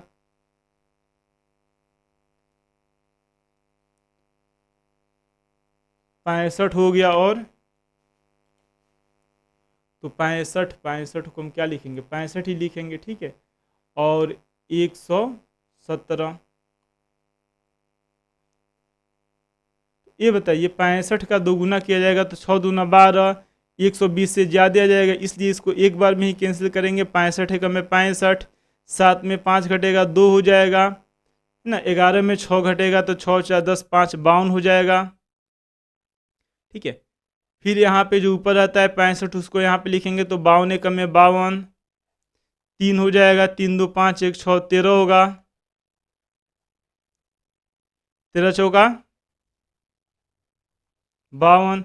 मतलब HCF किसका, HCF 65 और 117 के HCF क्या हो जाएगा 13। हम यहाँ पे लिख दे रहे हैं 65 117, इसका जो HCF है, इसका जो मौसौ, HCF मतलब मौसौ, इसका जो HCF है वो कितना है 13 है, इसका HCF 13, इसको मिरेज कर दें, है ना। तो सबसे पहले हम क्या किए, 65 और 117 का क्या निकाल लिए, HCF निकाल लिए, 65 और 117 का HCF निकाल लिए। अब कह रहा है कि इसका जो HCF है 65 और 117 का, इसका HCF किसके रूप में है, तो 65m माइनस 117 के रूप में, 65m माइनस 117, यानी इसका मान कितना है 13। इसको सॉल्व करके यम का मान बताना है, तो 65m अपने जगह पे रहेगा, 117 जब इधर भेजेंगे तो 117 प्लस में हो जाएगा, 13 जोड़ेंगे तो 7 3 10 0 हासिल 1 1 1 2 1 3, यानी हो जाएगा 130। तो यम का मान कितना होगा, 130 में 65 से भाग देंगे तो कट जाएगा 2 बार में, 5 2 10 की 0 हासिल 1 6 12 1 13, 2 बार में कटेगा, मतलब यम का मान कितना आएगा, तो यम का मान आ जाएगा 2। इस तरह से इसको सॉल्व कर सकते हैं। क्वेश्चन नंबर 37, 2 10 और 20 के लॉसो और मौसों का अनुपात बताना है। लॉसो और मौसो, 2 हो गया 10 हो गया, देखिए इसका लॉसो मौसो किस तरह बताएंगे ना, एलसीएम और HCF, ठीक है, एलसीएम और HCF किस तरह से बताएंगे। तो एलसीएम का मतलब क्या होता है, लिस्ट कॉमन मल्टीपल, मतलब देखिए 2 और 10 से 2 और 10 में क्या, 2 10 को पूरा 10 में 2 से पूरा हम भाग दे सकते हैं कि नहीं, तो पूरा कर जाएगा, 2 5 10, यानी 2 10 का एलसीएम 10 हो जाएगा, 10 दूना 20, 10 20 का एलसीएम 20 हो जाएगा, इसलिए इसका एलसीएम होगा 20 ना। और फिर 2 से 10 में भाग लग जाएगा, मतलब सबसे छोटा 2, तो 2 10 का जो HCF है 2 हो जाएगा, फिर 2 20 का HCF भी 2 होगा। तो इसका अनुपात पूछा, अनुपात किसका पूछा है, तो अनुपात में कह रहा है पहले लॉसो है और बाद में मौसो है ना, पहले एलसीएम उसके बाद HCF, इसी का अनुपात कह रहा है। तो 10 दूना 20, मतलब ये हो जाएगा 10/1, क्या हो जाएगा 10/1 हो जाएगा, है ना। मतलब जो यहाँ पे 10 दूना 20 से कट जाएगा 10 बार में और बटा 1, तो इसलिए इसका अनुपात हो जाएगा B, 10/1 हो जाएगा। अगला क्वेश्चन 96 का अभाज्य गुणनखंड क्या होगा। यहाँ पे 96 का सिंपल अभाज्य गुणनखंड पूछा हुआ है, तो सबसे पहले हम 2 से भाग देंगे, 4 दूना 8, 1 बचेगा 6 16, 8 दूना 16, 2 से भाग देंगे, 2 दूना 4, 4 दूना 8 24 हो जाएगा, 4 दूना 8 2 दूना 4, फिर 2 से भाग देंगे तो हो जाएगा 12 दूना 24, 2 से भाग देंगे 6 दूना 12, फिर 2 3 6, यानी इसका भाज्य गुणनखंड में 1 3 आएगा और 2 कितना आएगा, तो 1 2 3 4 5, मतलब इसको हम लिख सकते हैं 2 के पावर 5 और 1 3, यानी क्वेश्चन नंबर 38 का आंसर हो जाएगा C। क्वेश्चन नंबर 39, दो संख्याओं का गुणनफल उनका मौसव है तो लौसव बताना है। तो दो संख्याओं के लिए याद रखिएगा, दो संख्या के लिए दो संख्याओं का गुणनफल, दो संख्याओं का गुणनफल क्या होता है, तो दो संख्याओं का गुणनफल बराबर होता है एलसीएम इंटू HCF। तो यहाँ पे लौसव गुणे मौसव, यहाँ पे लौसव पूछ रहा है तो लौसव क्या हो जाएगा, दो संख्याओं के गुणनफल। ये यहाँ पे गुणा किया गया है, जब इसको हम यहाँ से हटाएंगे, यहाँ से जब हम इसको हटाएंगे एचसीएफ को, तो ये बटा में यहाँ पे आ जाएगा एचसीएफ। मतलब हमको जो एलसीएम बताना है उस एलसीएम का मान कितना आएगा, 8670 बटा 17, 8670 बटा 17। इसी को सॉल्व कर देंगे तो एलसीएम आ जाएगा। तो 17 पचे 85 है ना, ऐसा 5 बार में कटेगा, ये 17 पचे 85, ठीक है। एक साथ 17 होगा तो 17 एक में 17 यानी 510। इसका आंसर हो जाएगा क्वेश्चन नंबर 39 का डी, 510। क्वेश्चन नंबर 40, 6, 8, 12 के लॉसव, यहाँ पर भी लॉसव और मौसव का अनुपात पूछा है। तो 6 को हम क्या लिख सकते हैं, गुणनखंड अगर निकाले तो 3 दूना 6। 8 को लिख सकते हैं 2 दूना 4 है ना, 2 दूना 4, 4 दूना 8। 22 को 11 दूना 22। तो अगर इसका लौसव कहा जाए, क्या कहा जाए, एलसीएम। एलसीएम मतलब जो दोनों में हो, जिसका पावर ज्यादा हो। जैसे 3 दोनों में 3 1 है, ठीक है, 3 अधिक से अधिक कितना है, 3 का पावर 1 यहाँ पे है ना। 11 एक ही बार 11 आया है, 2 भी आया है लेकिन 2 यहाँ पर एक बार है, यहाँ पर एक बार है, और यहाँ पर 2 3 बार, इसलिए यहाँ पर 2 के पावर 3 होगा। अब इसी को गुणा करेंगे तो 11 2 के पावर 3, इसका मतलब क्या होगा, 2 गुणे 2 गुणे 2 यानी 2 दूना 4, 4 दूना 8। ये जो 2 के पावर 3 लिखा गया है, 2 का पावर 3, इसका मान बराबर आएगा 8 के, ठीक है। 8 त्रिका 24, सब गुणा करना है आपस में, 8 त्रिका 24 हो गया, और 24 में 11 से गुणा करेंगे, ठीक है। तो 4 2 6 यानी हो जाएगा 264, 264 ना। और इसका अगर HCF कहा जाए, क्या कहा जाए, HCF। तो HCF के लिए हम क्या करेंगे, जो कॉमन हो सब में कॉमन क्या है, 2 है, सब में कॉमन 2, तो इसका HCF क्या हो जाएगा, 2 हो जाएगा। और एलसीएम और HCF का अनुपात पूछ रहा है, मतलब इसमें हम 2 से भाग देंगे। पहले एलसीएम है ना, कह रहे हैं लॉसव, तो लॉसव कितना आया, यहाँ पे हमें जो निकालना है अनुपात, तो किसका किसका अनुपात निकालना है, तो लॉसव और मौसव का अनुपात निकालना है। किसका अनुपात निकालना है, लॉसव और मौसव का अनुपात निकालना है। तो पहले जो लॉसव है, लॉसव कितना आया है, यह आया है 264 है ना, 264। और मौसव कितना आया है, 2 आया है, तो यही अनुपात हो जाएगा। यानी इसमें जब हम भाग देंगे तो 2 1 में 2, 2 3 6, 2 दूना 4, 132, और बाटा में क्या आएगा, 1 आएगा। यानी क्वेश्चन नंबर 40 का आंसर हो जाएगा ए, 132 बटा 1। 41, √3 है, तो √3 कौन सा संख्या है, यह एक अपरिमेय संख्या है। 505 के कितने अभाज्य गुणनखंड है, यहाँ पे हमें क्या करेंगे, इसका जब अभाज्य गुणनखंड पूछ रहा है कि कितने हैं, तो इसका तो इसका हमें अभाज्य गुणनखंड निकालना ही पड़ेगा। 5 5 10, 5 से कटेगा आराम से, 5001 है ना, 5001। अब हमें बताना है कि किससे कटेगा, 5001 तो एक हटा दिए यहाँ पे, ठीक है।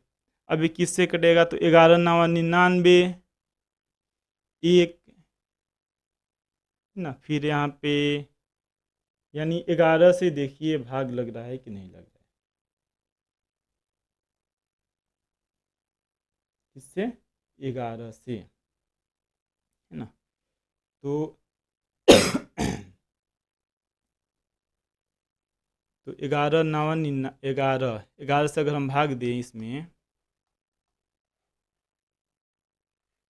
1001 में, तो 11 9 क्या होता है, 99, 100, 99 100 घटेगा तो फिर यहाँ पे 1 आ जाएगा। 11 1 में 11, मतलब 91, 91 बार में कटेगा, ठीक है। 91 जानते हैं कि 13 7 91 होता है, मतलब ये 13 से कटेगा, 13 7 91, ठीक है। तो इसमें कितने अभाज्य गुणनखंड है, तो याद रखिएगा ये एग्जाम में पूछा हुआ क्वेश्चन है, ठीक है। 5005 के कितने अभाज्य गुणनखंड है, जितना हम बता रहे सब पूछा हुआ एग्जाम में क्वेश्चन है। तो इसमें 5 11 13 7 ये सब अभाज्य संख्या आ गया। तो अभाज्य गुणनखंड इसमें कितना आ रहा है, टोटल 4 है, कितना है, 4, ठीक है। तो याद रखिएगा 5005 का अभाज्य गुणनखंड। चलिए अगला क्वेश्चन, निम्नलिखित में कौन अपरिमेय नहीं है? क्या नहीं है? अपरिमेय नहीं है। मतलब क्या है? परिमेय है। बताना है कि कौन परिमेय है।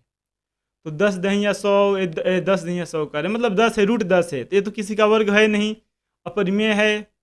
11 का वर्ग क्या होता है? 121। तो परिमेय यही परिमेय होगा, यानी कैंसिल हो जाएगा। 20 24, 12 दूना 24, 100 ये भी कटने वाला है नहीं, मतलब पूरा पूरा बाहर आएगा नहीं। पूर्ण वर्ग संख्या 24 नहीं है, 35 भी पूर्ण वर्ग संख्या नहीं है, 10 भी नहीं है, तो इसलिए 11 का वर्ग क्या होता है? 121। इसलिए क्वेश्चन नंबर 43 का आंसर हो जाएगा बी 121। 43 का आंसर क्या होगा? बी 121। 44 नंबर क्वेश्चन, पी और क्यू दो अभाज्य संख्या है तो उनका मौसो बताना है।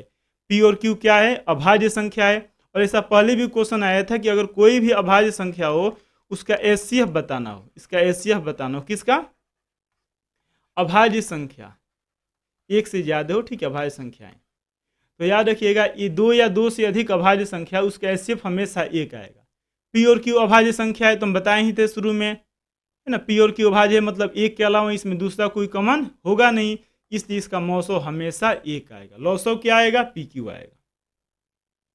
45 नंबर क्वेश्चन, दो संख्या ए और 18 का लौसो दिया हुआ है, मौसो दिया है, तो ए का मान बताना है। हम जानते हैं कि पहली संख्या दो संख्या के लिए ही होता है केवल यह, पहली संख्या गुणे दूसरी संख्या, पहली संख्या गुणे दूसरी संख्या बराबर क्या होता है? लौसो गुणे मौसो होता है। तो पहली संख्या एक संख्या ए है, दूसरी संख्या 18 है ना। लौसो है 36, मौसो है 2, तो 18 दूना 36 हो जाएगा, 2 बार में कट जाएगा, 2 दूना 4, यानी ए का मान कितना आ जाएगा? 4। मतलब जो एक संख्या ए है उसका मान किसके बराबर होगा? 4 के बराबर हो जाएगा। तो यह याद रखिएगा। इससे रिलेटेड कोई क्वेश्चन हम लोग सॉल्व किए, जब एक संख्या दिया हो या मतलब दो संख्या की लागू होता है, उसका एलसीएम एचसीएफ, दो संख्याओं का गुणनफल उन दोनों संख्याओं के एलसीएम और एचसीएफ के गुणनफल के बराबर होता है। अगला क्वेश्चन, क्वेश्चन नंबर 46, 5, 15 और 20 के लौसो और मौसो का अनुपात है। यहाँ पर भी लौसो और मौसो का अनुपात बताना है। देखिए, जब भी इस तरह का क्वेश्चन पूछे, जैसे मान लीजिए कि 5, 15, तो यहाँ पे 5 से कट जा रहे हैं, 5 3 15, कहने का मतलब है कि 5, 15 का जो 5 और 15 का जो एलसीएम होगा, क्या होगा? एलसीएम वह 15 होगा, और एचसीएफ क्या हो जाएगा? 5 हो जाएगा, है ना। चलिए हम इसको ऐसे लिख दे रहे हैं, 5 है तो 5 गुणे 1 हो जाएगा, 15, 5 3 15 हो जाएगा। 20 का क्या होगा? 5 चौका 20, मतलब 2 दूना 4 हो जाएगा, ठीक है। इसका लौसो बताना है। लौसो मतलब जो सब में हो, जैसे 5 है और जिसका पाव ज़्यादा हो, ठीक है। जो नहीं भी उसको भी लिखेंगे। 3 है, 3 एक ही बार आया है। 2 अधिक से अधिक यहाँ पे 2 बार आया है, यहाँ पे तो 2 गुणे 2, 5 दूना 10, 3 दूना 6, 10 छके 60 हो जाएगा लौसो। और मौसो कहा जाए, मौसम मतलब वही मौसम होता है जो दोनों में होना चाहिए। जैसे 5 है, 5 है, 5 है, इसके अलावा कुछ भी नहीं है, तो इसका मौसम होगा 5। अब अनुपात पूछ रहा है, किसका अनुपात पूछ रहा है? तो लौसो और मौसो का, ठीक है, यानी लौसो बटा मौसो, यही पूछ रहा है किसका मान कितना आएगा, ठीक है। तो लौसो कितना आया है? 60, मौसो कितना है? 5 ना। तो 12 पचे 60, मतलब 12 बटा 1, 12 पचे 60 हो जाएगा, 12 बटा 1, यानी इसका आंसर हो जाएगा 46 का डी हो जाएगा 12:1। क्वेश्चन नंबर 47, सबसे छोटी संख्या, सबसे छोटी भाज्य संख्या और सबसे छोटी अभाज्य संख्या का गुणनफल कितना होगा? तो इस तरह का आया था क्वेश्चन कि सबसे छोटी भाज्य संख्या क्या होता है? याद रखिएगा, एक न तो भाज्य है, न तो भाज्य है, 2 अभाज्य संख्या है, 3 भी अभाज्य संख्या है, 4 भाज्य है। सबसे छोटी भाज्य संख्या 4 होता है। सबसे छोटी अभाज्य संख्या क्या होता है? तो एक न तो भाज्य है, न तो भाज्य है, 2 अभाज्य है, 2 अभाज्य है और सबसे छोटी अभाज्य संख्या है, तो उसका आंसर होगा 2। अब इन दोनों का क्या पूछ रहा है? गुणनफल पूछ रहा है। इसके पहले भी ऐसा क्वेश्चन आया था और उस क्वेश्चन में क्या पूछा हुआ था? उस क्वेश्चन में इसका एलसीएम पूछा हुआ था। तो याद रखिएगा, अगर एलसीएम कह दिया जाए दोनों का तो 4 होगा, एचसीएफ कितना होगा? 4 2 हो जाएगा, और इसका गुणनफल कितना होगा? तो इसका गुणनफल होगा 4 दूना 8 हो जाएगा, ठीक है। तो यानी इसमें जो मेन पॉइंट है वह यही है कि सबसे छोटी, जो यहाँ पर लिखा गया है ना, सबसे छोटी भाज्य संख्या क्या होता है और सबसे छोटी अभाज्य संख्या क्या होता है, यही जानना है। ठीक है, तो उसका एलसीएफ भी निकाल लेंगे, एलसीएम भी निकाल लेंगे, एचसीएफ निकाल लेंगे और गुणनफल भी निकाल लेंगे। एक दूसरे को भाग भी दे सकते हैं, 1/2, 2/1। ठीक है, चलिए अगला क्वेश्चन। तो इसका आंसर क्या हो जाएगा, ये जो पूछा हुआ था इसके पहले वाले में, इसका आंसर क्या हो जाएगा, गुणनफल का आ रहा है तो गुणनफल इसका कितना हो जाएगा, डी हो जाएगा, 8 हो जाएगा। अगला 48 नंबर क्वेश्चन, निम्नलिखित में कौन अभाज्य संख्या है, जो यहाँ पे दिया हुआ है इसमें बताना है कौन अभाज्य। तो 5 3 15, 5 से विभाग लग जाता है, 3 से विभाग लग जाता है, ये इसका आंसर होगा नहीं। 5 × 5 ये भी नहीं होगा, ये भी भाज्य है। 4 चौका 16 ये भी नहीं होगा। ये जो 29 है इसमें 29 और 1 के अलावा किसी से भाग नहीं लगेगा, इसलिए अभाज्य संख्या कौन सा हो जाएगा 48 का, ये हो जाएगा 29। 49, निम्नलिखित में कौन अपरिमेय नहीं है, क्या नहीं है, अपरिमेय नहीं है, मतलब क्या है, परिमेय है। निम्नलिखित में कौन परिमेय है, ये बताना है हमको, परिमेय बताना है। ठीक है, अपरिमेय नहीं है मतलब क्या है, परिमेय है, याद रखिएगा ये। ठीक है, तो परिमेय के लिए हम क्या करेंगे, जैसे यहाँ पे 2√3 अपरिमेय है, 8 का स्क्वायर 64, 9 का स्क्वायर 81, मतलब 9 का वर्ग 81 होता है, 9 9 81, 8 8 64। तो ये जो b है इसको हम लिख सकते हैं 8/9, जो कि परिमेय है मतलब अपरिमेय नहीं है। इसलिए क्वेश्चन नंबर 49 का आंसर होगा बी, √64/81, यही परिमेय है, यानी अपरिमेय नहीं है। 50, किसी पूर्णांक m के लिए प्रत्येक सम पूर्णांक का रूप होता है। तो सम पूर्णांक को हम लिखते हैं 2m, किसमें लिखते हैं, 2m में लिखते हैं, और 2m + 1 क्या होता है, विषम होता है। तो सम पूर्णांक का रूप है 2m, इसका आंसर हो जाएगा डी। 51, 3.272727। तो जब यहाँ पे देखिए क्या है, 3 है, ठीक है, 0.27 है, फिर 27 है, फिर 27 है, मतलब यह बार बार रिपीट कर रहा है कि नहीं कर रहा है, 27 है, रिपीट करता जा रहा है, रिपीट करता जा रहा है, 3.2727 ऐसा करके रिपीट करता जा रहा है। इसलिए ये जो संख्या है यह है परिमेय संख्या, क्योंकि इसका दशमलव प्रसाद क्या है, शांत है कि अशांत है, अशांत है। दशमलव प्रसार क्या है, अशांत है। और अशांत में किस तरह का दशमलव प्रसार है, तो अशांत में है आवर्ती। अगर वही अनावर्ती होता तो अपरिमेय हो जाता, अनावर्ती होता तो क्या हो जाता, अपरिमेय हो जाता है ना। मतलब इसका आंसर क्या हो जाएगा, इसका आंसर हो जाएगा, इसका आंसर क्या होगा बताइए, परिमेय संख्या। क्या होगा, परिमेय संख्या। निम्नलिखित में किसका दशमलव प्रसार शांत है। अब यहाँ पर उसी तरह का आ गया प्रश्न, शांत बताना है। शांत उसी का दशमलव प्रसार होगा जिसका हर के अभाज्य गुणनखंड में या तो 2 आए, या तो 5 आए, या तो 2 और 5 दोनों आए, वही शांत होगा, वही शांत होगा, बाकी कोई भी शांत नहीं होगा। ठीक है, तो यहाँ पर हम देख सकते हैं 8 है, 8 को लिख सकते हैं 2 दूना 4, 4 दूना 8, मतलब इसका आंसर ए हो जाएगा, है ना। 13 दूना 36, 13 13 है, 6/13, तो ये भी इसका आंसर नहीं होगा क्योंकि 13 में आ रहा है। ठीक है, तो बाकी कोई देखने का जरूरत ही नहीं, इसमें जब एक ऑप्शन सही होता है तो 42, यानी क्वेश्चन नंबर 52, क्वेश्चन नंबर 52 का आंसर हो जाएगा ए। 53, संख्या को p/q के रूप में बदलना है। 3 2 3 2, देखिए जब भी इसको बदलना होता है, अगर एक क्वेश्चन 2 नंबर में पूछेगा, 2 अंक में अगर पूछता है तो उसको हम किस तरह से लिखते हैं, तो जो भी अंक दिया होता है, जो भी संख्या दिया होता है उसको हम यक्ष मान लेते हैं। क्या मान लेते हैं, यक्ष मान लेते हैं। जैसे यहाँ पर दिया हुआ है, यहाँ पर दिया हुआ है 0.3232 ऐसा करके दिया हुआ है।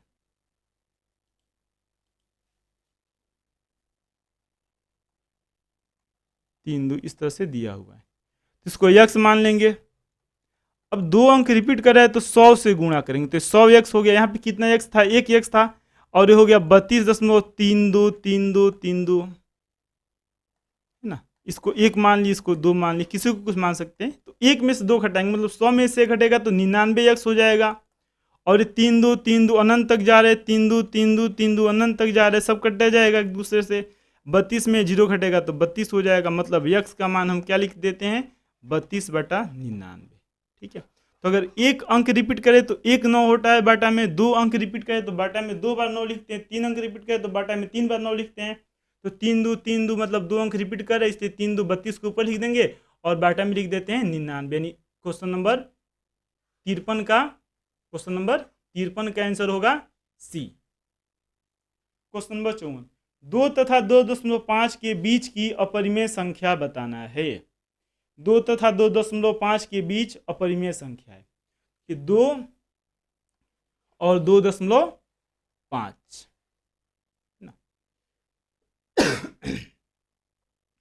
तो 2 का मतलब क्या होता है √4 और 625, 25 का वर्ग 625, लेकिन इसका वर्ग करेंगे तो क्या होगा 6.25। सबसे सिंपल तरीका है बताने का जो हम यहाँ लिख रहे हैं, यानी हमें बताना है कि √4, 2 अर्थात √4, और यहाँ पे लिखा हुआ है ना 2 तथा 2.5, तो 2 मतलब √4 और 2.5 मतलब √6.25। इसके बीच में रूट में हम कुछ भी लिखेंगे होगा, जैसे √11, तो क्या है इससे बड़ा है कि नहीं है, 6.25 से बड़ा आ जा रहा है, इसलिए √11 इसका आंसर होगा कि नहीं होगा, तो √11 इसका आंसर नहीं होगा। 12.5 है, रूट में 6.25 से बड़ा आ जाए, इसलिए भी इसका आंसर नहीं होगा।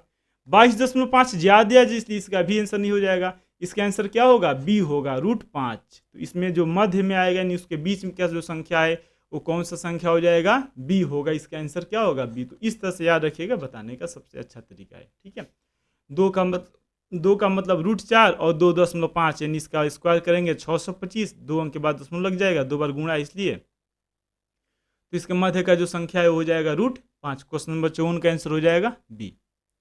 क्वेश्चन नंबर 55, यदि n एक प्राकृत संख्या है तो √n, देखिए ये याद रखिएगा, पहचानने का तरीका भी होता है, जैसे √n पूछ दिया गया तो या तो परिमेय होगा या तो अपरिमेय होगा। जैसे कह रहा है हमेशा पूर्णांक संख्या, तो ये गलत है क्योंकि √2 भी तो हो सकता है ना, ये हमेशा पूर्णांक तो है नहीं। हमेशा अपरिमेय संख्या है, अगर यहाँ पे √4 है तो 2 आ जाएगा, ये भी नहीं होगा। हमेशा अपरिमेय भी नहीं होता है। हमेशा परिमेय, ये भी गलत है, अपरिमेय भी हो सकता है। इसका आंसर होगा डी, कभी प्राकृत संख्या और कभी अपरिमेय संख्या। जैसे प्राकृत संख्या आया और ये वाला क्या है, अपरिमेय संख्या है। तो इसलिए याद रखिएगा क्वेश्चन नंबर 55, इसका आंसर क्या होगा, इसका आंसर हो जाएगा डी, कभी प्राकृत संख्या और कभी अपरिमेय संख्या। ठीक है, बहुत इंपॉर्टेंट है क्वेश्चन, याद रखिएगा। क्वेश्चन नंबर 56, वास्तविक संख्या रेखा पर प्रत्येक बिंदु प्रदर्शित करता है। मतलब अगर ये जो संख्या हो गया रियल नंबर, मान लीजिए वास्तविक संख्या रेखा है, या संख्या रेखा या वास्तविक संख्या रेखा, इस पर जितना भी बिंदु होगा, कितना बिंदु होता है, अनंत बिंदु होता है, और हर एक बिंदु किसको बताएगा, परिमेय अपरिमेय दोनों को बताता है, मतलब एक वास्तविक संख्या को बताता है, इसलिए इसको वास्तविक संख्या रेखा भी कहते हैं। तो याद रखिएगा, संख्या रेखा पर जितने भी बिंदु होता है वह एक वास्तविक संख्या को बताएगा। किसको बताएगा, एक वास्तविक संख्या को बताएगा, इसलिए उसको हम क्या कहते हैं, वास्तविक संख्या रेखा भी कहते हैं। परिमेय भी होगा और अपरिमेय भी होगा। क्वेश्चन नंबर 57, निम्नलिखित में किसका दशमलव प्रसाद शांत, फिर से यहाँ पूछ दिया शांत है, तो शांत के लिए जैसे देखिए इसमें कुछ कटने वाला है, 7 तो आ जाएगा, 7 × 100, 100 का हम क्या लिखते हैं 10 × 10, 5 दूना 10, 5 दूना 10, 11 7 कटने वाला है नहीं, तो ये तो शांत होगा नहीं। 91, 13 सते 91, 13 × 7, 7 3 का 21, 13 और 3 बचा, ये भी कटने वाला है नहीं, ये भी अशांत ही होगा। अब यहाँ पे सी, तो देखिए यहाँ पे 343 है, जो 343 हम जानते हैं कि 7 का घन होता है। किसका घन होता है, 7 का। जैसे 7 चौका 28, 28 होगा तो कितना 6 बचेगा 63, 9 7 63, 7 7 49, मतलब 343 को क्या लिख सकते हैं हम, यहाँ पर ये जो 343 लिखे हैं, इस 343 को हम क्या लिख सकते हैं, 3 × 3 नहीं, जो 343 आया है, 7 कितने बार आया, 1 2 3, मतलब 7 के पावर 3, 7 के पावर क्या लिख सकते हैं, 3 लिख सकते हैं। तो इसका मतलब है 343 का मतलब है 7 के पावर 3, तो कटेगा एक बार में, 7 के पावर 3 भी कट जाएगा इससे, मतलब इसमें सी में ऊपर बचा 1, ऊपर क्या बचा 1, और बाटा में नीचे क्या बचा 2 और 5 का भाज्य गुणनखंड। इसलिए जो शांत यहाँ पे पूछ रहा है कि किसका दशमलव प्रसार शांत है, इसका आंसर, इसका जो ऑप्शन होगा वो हो जाएगा सी। इसका ऑप्शन क्या होगा, सी होगा, जो सी है इसका दशमलव प्रसार शांत होगा। अगला क्वेश्चन, क्वेश्चन नंबर 58, सबसे छोटी पूर्णांक संख्या जो 16, 24 और 240 प्रत्येक से भाज्य है वह है। देखिए जब भी पूछे सबसे छोटी इस तरह का कंडीशन है, तो इस स्थिति में हम एलसीएम निकालते हैं। क्या निकालते हैं, एलसीएम। मतलब एक ऐसा संख्या बताना है जिसमें 16 से भी भाग लग जाए, मतलब संख्या 16 से भी बड़ा होगा, 24 से भी बड़ा होगा, 240 से भी बड़ा होगा। तो हमें इन तीनों का क्या करना है, इन तीनों का एलसीएम निकालना होता है। तो एलसीएम निकालने के लिए सबसे आसान होता है सिंपल, जो भी आपको लगे आसान विधि है ना, वैसे भाग दे के हम देखते हैं। जैसे यहाँ पे 24 है और 240 से भाग लग जाएगा पूरा पूरा, मतलब इसका एलसीएम आएगा 240 आएगा। क्या आएगी इसका एलसीएम, 240। अब 240 16 का निकालेंगे एलसीएम, जो आएगा वही आंसर हो जाएगा। 16 को क्या लिख सकते हैं, 2 दूना 4, 4 दूना 8, 8 दूना 16, मतलब 2 दूना 4 दूना 8, 8 दूना 16। 16 को लिख सकते हैं 2 के पावर 4, 16 को क्या लिख सकते हैं 2 के पावर 4। इसको क्या लिखेंगे, 12 दूना 24, 6 दूना 12, 30 दूना 60, 15 दूना 30, 5 3 15। अब इसका क्या निकालना है, हमें एलसीएम निकालना है। क्या निकालना है, एलसीएम निकालना है ना। तो जो यहाँ पर दिया हुआ है, यहाँ पर जो क्वेश्चन में दिया हुआ है 24 240, तो 24 240 का क्या आ गया, 24 240 का आ गया 240 एलसीएम आ गया। और अब किसका निकालना है, तो अब 240 और 16 का निकालना है। किसका निकालना है, 16 और 240 का। तो 16 का मतलब 2 के पावर, 16 का मतलब क्या आया, 2 के पावर 4 आ गया है ना। और 240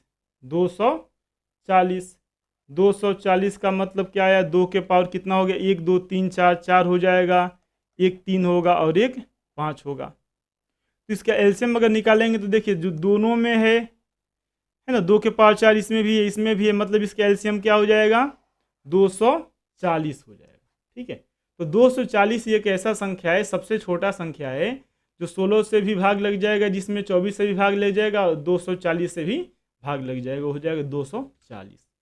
क्वेश्चन नंबर 59, दो संख्याओं का लघुत्तम समापवर्तक, मतलब इसको हम कहते हैं एचसीएफ, एलसीएम कहते हैं ना, लघुत्तम समापवर्तक एलसीएम कहते हैं। दो संख्याओं का एलसीएम इनके एचसीएफ का, जो एचसीएफ है उसका 14 गुना है। लघुत्तम समापवर्तक तथा महत्तम समापवर्तक का जोड़ 600 है। यदि एक संख्या x तो दूसरी संख्या बताना है। ठीक है, अगर एक संख्या x है तो दूसरी संख्या बताना है। देखिए इसको हम किस तरह से सॉल्व करेंगे, जैसे में हम मान ले रहे हैं कि जो एलसीएम है, कह रहा है कि लघुत्तम इसके महत्तम समापवर्तक का 14 गुना है एचसीएफ। मतलब अगर हम एचसीएफ को x मानेंगे तो एलसीएम कितना x हो जाएगा, 14x हो जाएगा। ठीक है, और आगे क्या कह रहा है, एलसीएम और इसके एचसीएफ को जोड़ा जाएगा तो 6 आएगा। मतलब प्रश्न से 14x क्या है इसका एलसीएम और x क्या है एचसीएफ, इसको जोड़ेंगे तो 600 आएगा।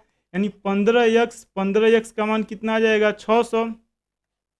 15 चौका 60, 40, x का मान कितना आ गया, 40 आ गया। x का मान कितना आ गया, 40 आ गया। ठीक है, तो एलसीएम कितना आया, एलसीएम आ गया 14 गुणे 40, और एचसीएफ कितना है, एचसीएफ आ गया 40। आगे कह रहे हैं कि एक संख्या 280 है, एक संख्या 280 तो दूसरी संख्या बताना है।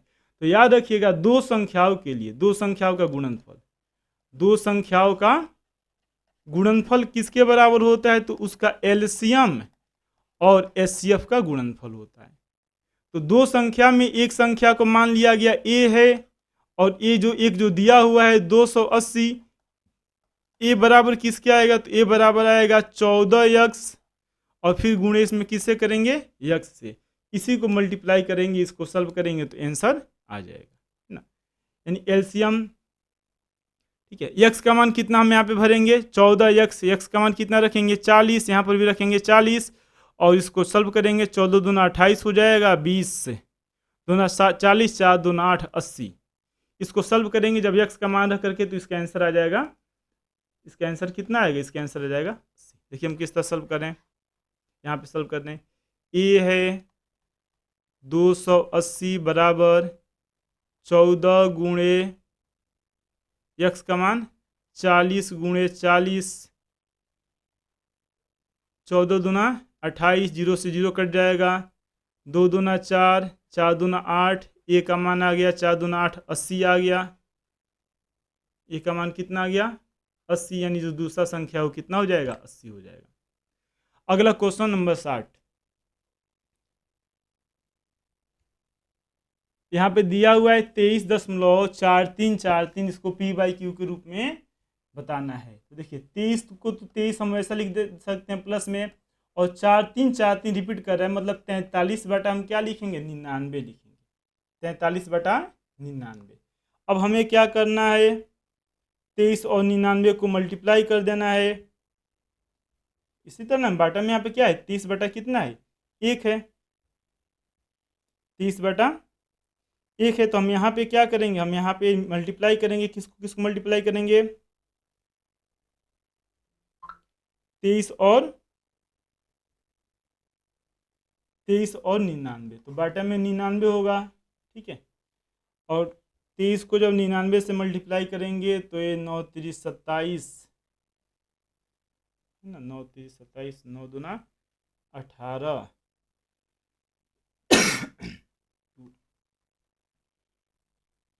2 2 7 आ जाएगा। ठीक है, इसमें 43 जोड़ देंगे हम, तो 7 3 10 के 0 हासिल 1, और 7 1 8 4 12, यानी इसका आंसर हो जाएगा ए ना, इसका आंसर क्या हो जाएगा ए हो जाएगा।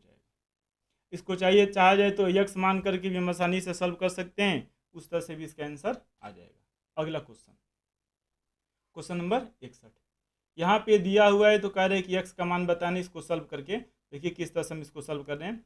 यानी इधर लिखा जो दिया हुआ है क्वेश्चन में 0.3x माइनस 0.37 बराबर है 0.37x माइनस 0.3, तो 0.3 इसको हम इधर भेज रहे हैं, ये है 0.37 ना, तो यहाँ पे हम इसको चलिए यक्स वाले को एक पास लेके आ रहे हैं, तो इसको हम लिख सकते हैं 0.3x, ए आएगा इधर तो हो जाएगा 0.37x बराबर, ए वाला इस साइड भेजेंगे तो 0 माइनस में प्लस में हो जाएगा, और माइनस 0.3 हम 0 ऐसे मान सकते हैं। तो जब इसमें से 7 में से 0 में से 7 में से 0 घटाएंगे 7, 0.07 हो जाएगा,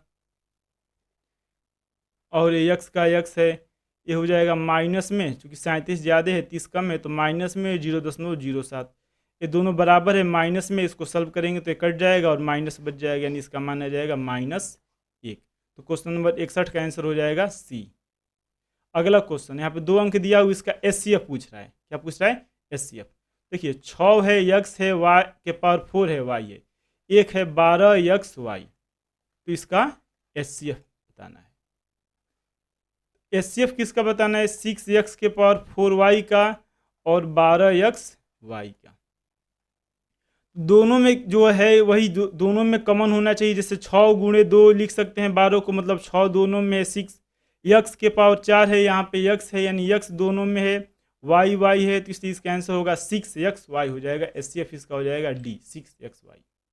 63 64 के क्वेश्चन में 63 है, 64 के वर्गमूल और 64 को 64 के घनमूल से भाग देने पर, वर्गमूल मतलब क्या होगा, इस तरह लिखेंगे 64, 8 गुणे 8 8 8 64 हो जाएगा, और घनमूल का मतलब यहाँ पे 3 हो जाएगा, मतलब किसी अंक का 3 बार गुणा करेंगे जो मान आएगा वो 64 है। तो हम जानते हैं कि 8 का वर्ग 64 होता है और 4 का घन 4 चौका 16, 16 चौका 64, 4 चौका 16, 16 चौका 64। ठीक है, 64 का वर्गमूल हो गया और ये 64 के घनमूल हो गया। तो 8 का वर्ग 64, 4 चौका 16, 16 चौका 64। यानी इसको जब हम सॉल्व करेंगे,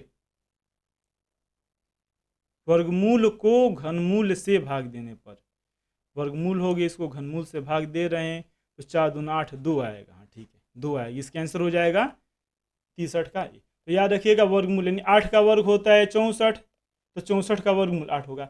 4 को 3 बार गुणा करेंगे तो 4 चौका 16, 4 में 4 से गुणा करेंगे, फिर 4 में 4 से गुणा करेंगे तो 16 चौका 64, और यानी 64 का वर्गमूल हो जाएगा, नहीं 64 का वर्गमूल हो जाएगा 8 और 64 का घनमूल हो जाएगा 4। तो 4 दूना 8 कट जाएगा, 2 इसका आंसर आएगा, 63 का आंसर हो जाएगा बी, 2 हो जाएगा ना। इसका आंसर क्या होगा? तो इसका आंसर हो जाएगा 2। अगला क्वेश्चन, क्वेश्चन नंबर 64। यहाँ पे दिया हुआ है मान और पूछा है कि इसका मान किसके बराबर है। ठीक है, तो 10 को हम यहाँ पे है √10 है और √15 5 15 5 दूना 10, 10 को लिख सकते हैं 5 दूना 10, 15 को लिख सकते हैं 5 3 15। अब √5 के बदला यहाँ पे अंदर इसको ऐसे लिख सकते हैं, सबको अगर एक साथ लिखना चाहे तो 3 दूना 6 हो जाएगा। इसमें 2 बार है नहीं, बाहर आ नहीं पाएगा। 2 बार 5 है तो 1 बार 5 लिखेंगे और रूट में क्या आ जाएगा 6, 5√6, 5√6 यानी 64 इसका आंसर हो जाएगा ये 5√6। Question number 65। सबसे छोटी अभाज्य संख्या आया था इस तरह का ना, सबसे छोटी भाज्य संख्या, सबसे छोटी अभाज्य संख्या, इसको सम अभाज्य संख्या भी कहते हैं। ये 2 होता है, एक को न तो भाज्य मानते हैं न तो अभाज्य मानते हैं। उसके बाद 2 आता है जो कि अभाज्य भी है और सम भी है। तो सम अभाज्य संख्या 2 होता है। सबसे छोटी अभाज्य संख्या कौन होता है? 2 होता है। 66 परिमेय रूप बताएं। 2 3 2 3 2 3 मतलब 2 बार रिपीट कर रहे हैं तो 23 में हम किससे भाग दे देंगे? 2 बार 9 से भाग दे देंगे, 23/99, यही इसका आंसर हो जाएगा, है ना। जो रिपीट करता है उसको ऊपर लिखेंगे और जितने जैसे 2 अंक है 2 3 2 3 तो 2 बार 9 से भाग दे देंगे। तो क्वेश्चन नंबर 66 का आंसर हो जाएगा सी। क्वेश्चन नंबर 67 3 + 2 √5 बताना है कि क्या आएगा। तो √5 अपरिमेय है इसलिए भी अपरिमेय संख्या हो जाएगा, है ना, अपरिमेय संख्या हो जाएगा। √5 एक अपरिमेय संख्या है, 68 का हो जाएगा आंसर बी। परिमेय संख्या का दशमलव रूप बताना है तो यहाँ पे जो नीचे देखिए 2 ये तो कट ही जा रहे हैं, बच क्या रहे तो केवल 5 बच रहा है, तो इसलिए इसका दशमलव प्रसार शांत होगा। 70 नंबर निम्नलिखित में कौन परिमेय संख्या है ना, बताना है कौन परिमेय है। तो अपरिमेय √2 हो जाएगा, अपरिमेय √5 अपरिमेय होगा, ये 5 का स्क्वायर 25 होता है। इसलिए जो परिमेय संख्या है, कौन सा संख्या पूछ रहा है? परिमेय संख्या, तो क्या हो जाएगा? ए होगा। √25 मतलब 5, √25 यानी 5 कौन सा संख्या है? परिमेय संख्या है। ठीक है, इसका आंसर हो जाएगा ए। 70 का आंसर हो जाएगा 71। निम्नलिखित में कौन अपरिमेय संख्या है? क्या बताना है? अपरिमेय। तो 2 दूना 4, 50 25, 2/25 परिमेय होगा। 4 चौका 16, 1.333 आता जा रहा है, ये भी परिमेय है, ये भी परिमेय है, ये भी परिमेय। √50 मतलब 5 × 5 × 2, 5 दूना 10, 10 × 50 यानी 5 √2 आ जा रहा है, इसलिए इसका आंसर हो जाएगा डी। √50 कौन सा संख्या है? अपरिमेय संख्या है। Question number 71। यदि p एक धनात्मक पूर्णांक हो तो धनात्मक सम का रूप होगा। हम बताए थे ना, ये 2p क्या है? 2p सम है। इस तरह का क्वेश्चन एक बार और आ चुका है इसके पहले। और 2p + 1 क्या है? विषम है। तो सम पूछ रहा है कि विषम, कह रहा है कि सम पूर्णांक है ना, तो सम पूर्णांक क्या होगा? 2p, डी इसका आंसर हो जाएगा। Question number 73। 0.4949 आता जा रहा है, इसको p/q के रूप में लिखना है। तो यहाँ पे रिपीट करने वाला अंक क्या है? 4 है, 9 है। रिपीट करने वाला संख्या क्या है? 4 9 4 9, यही रिपीट करता जा रहा है ना। इसको लिखना है p/q के रूप में, तो उसको हम लिखेंगे 49 ऊपर लिखेंगे क्योंकि ये रिपीट कर रहा है। और कितना अंक जो है जो रिपीट कर रहा है? 4 9 4 9, 2 1 4 1 9 है, तो बाटा में 2 बार हम 99 से भाग देंगे, यानी इसका आंसर हो जाएगा 49/99। 73 का आंसर हो जाएगा बी। 74 number question. निम्नलिखित में कौन अपरिमेय संख्या है? तो 6 का वर्ग 36 होता है, 4 का वर्ग 16 होता है, 7 7 49 होता है, मतलब ये सब 49 36 16 पूर्ण वर्ग संख्या है 27, है ना। 9 3 27, 3 3 का 9, इसको हम लिख सकते हैं 3√3, 3 3 का 9, 9 3 27, इसमें √3 आ जाएगा, मतलब ये पूर्ण वर्ग संख्या नहीं है, इसलिए जो सी है √27 यह अपरिमेय संख्या है। अगला question, question number 75, question number 75, P तथा क्यू अभाज्य संख्या है। क्या है? अभाज्य। तो इसका मौसो बताना है ना, इसका क्या बताना है? मौसो बताना है। तो मौसो के लिए हम क्या करेंगे, जैसे यहाँ पे लिखा हुआ है पी के पावर 3 है, क्यू है, और पी स्क्वायर है, क्यू है, तो इसका जो हमें HCF बताना है, क्या बताना है? HCF।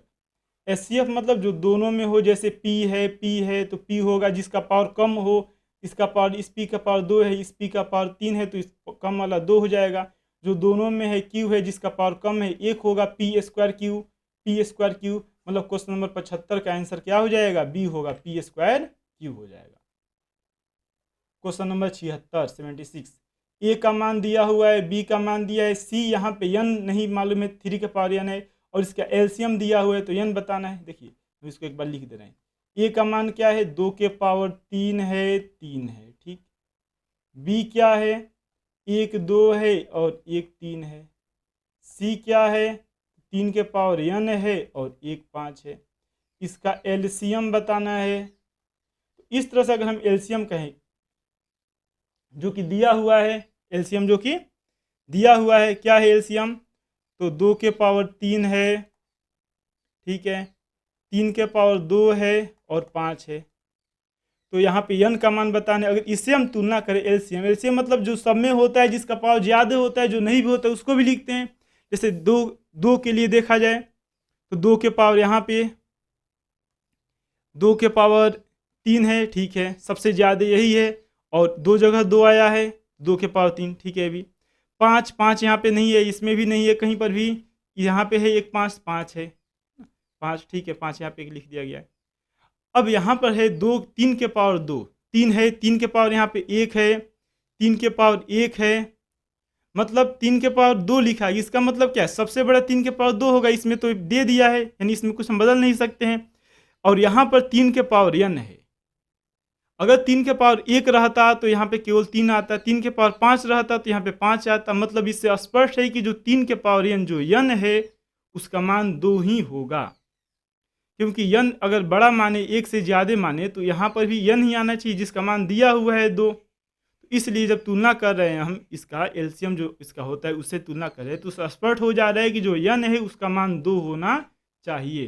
तो क्वेश्चन नंबर जो 76 है इसका आंसर हो जाएगा सी, 2 होगा। अगला क्वेश्चन 77, दो अपरिमेय संख्या है, एक 3 + √5 है, एक 3 - √5, इसका गुणनफल बताना है, क्या होता है? तो गुणनफल यानी a + b × a - b के रूप का है, इन्हें गुणनफल यहाँ पे ब्रैकेट में लिखा गया, मतलब यहाँ पे गुणा है, a + b × a - b, इसका मान होता है a² - b²। 3 का स्क्वायर क्या होगा? 9, और √5 है उसका स्क्वायर 5 हो जाएगा, 9 में से 5 घटेगा, रूट से स्क्वायर कट जाता है, 9 में से 5 घटेगा, क्या आएगा? 4। तो 4 कौन सा संख्या है? परिमेय। तो इसका आंसर हो जाएगा ए, परिमेय संख्या होगा। क्वेश्चन नंबर 77 का आंसर क्या होगा? ए, परिमेय संख्या। क्वेश्चन नंबर 78, 243 का भाज्य गुणनखंड में 3 का घात, यहाँ पे केवल किसका घात चाहिए? 3, मतलब केवल 3 से में भाग देना है ना, बाकी जहाँ बच जाएगा वहाँ पे छोड़ देना है। 3 से भाग देंगे, 3 × 7 = 21, 3 × 7 = 21,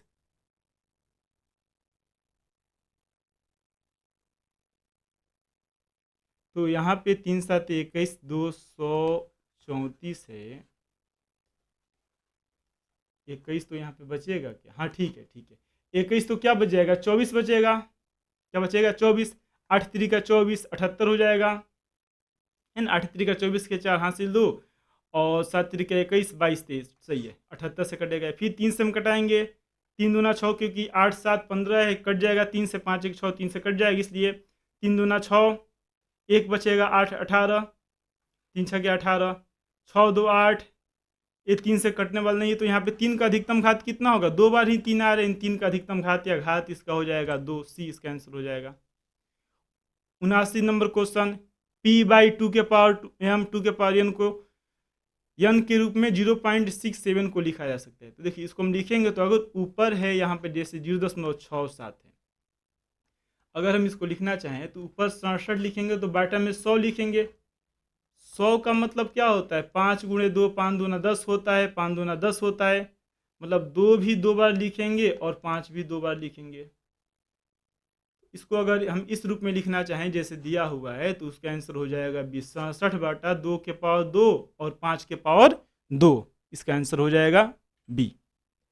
क्वेश्चन नंबर 80। तो देखिए यहाँ पे 0, 8 किसी भी संख्या का पावर, मतलब संख्या 0 नहीं होना चाहिए, किसी भी संख्या का पावर 0 होता है तो उसका मान होता है 1। तो 8 के पावर 0 का ही मान 1 है और 2 के पावर 0 का ही मान 1 है ना। 8 के पावर 0 है, इसका भी मान 1 है, और 2 के पावर 0 है, इसका ही मान 1 है। तो जब हम एक में 1 से मल्टीप्लाई करेंगे तो 1 आ जाएगा, इसका आंसर हो जाएगा बी 1।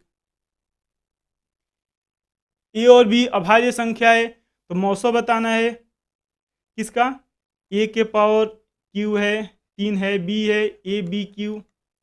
इसका मौसो किस तरह से हम बताते हैं, तो देखिए मौसो इसका निकालने के लिए हम ये देखते हैं कि जो दोनों में कॉमन है जिसका पावर कम है, जैसे ए के पावर 3 है, ए है तो सबसे कम वाला पावर ए है, बी के पावर 1 है, बी के पावर 3 सबसे कम वाला पावर बी है, तो इसका मौसो हो जाएगा ए बी।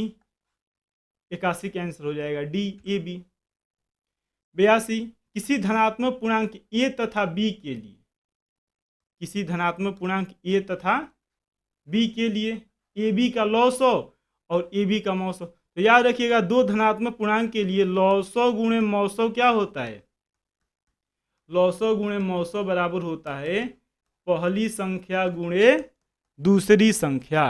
पहली संख्या क्या माना गया है ए, दूसरी संख्या बी, तो ए बी लॉसो गुणे मौसो किसके बराबर होगा, लॉसो गुणे मौसो बराबर होगा ए गुणे बी, यानी इसका आंसर क्या हो जाएगा, सी हो जाएगा। 82 का आंसर होगा सी।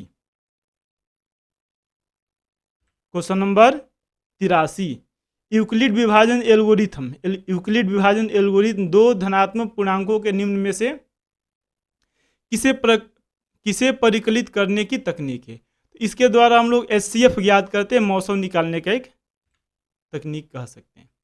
192 का भाज्य गुणनखंड में 2 का घातांक, मतलब 2 का पावर बताना है किसके, 192। 2 से भाग देते जाएंगे, 2 से 8 दूना 9 दूना 18, 1 19, 6 दूना 12, 96 हो जाएगा। 2 से भाग देंगे 4 दूना 8, 8 दूना 16, फिर 2 से भाग देंगे 2 दूना 4, 4 दूना 8, 12 दूना 24, 6 दूना 12 और 2 तिहाई 6, यानी 1 2 3 4 5 6 है ना, 2 3 4 5 और 6। तो इसका अधिकतम घात कितना हो जाएगा, सी होगा, 6 होगा।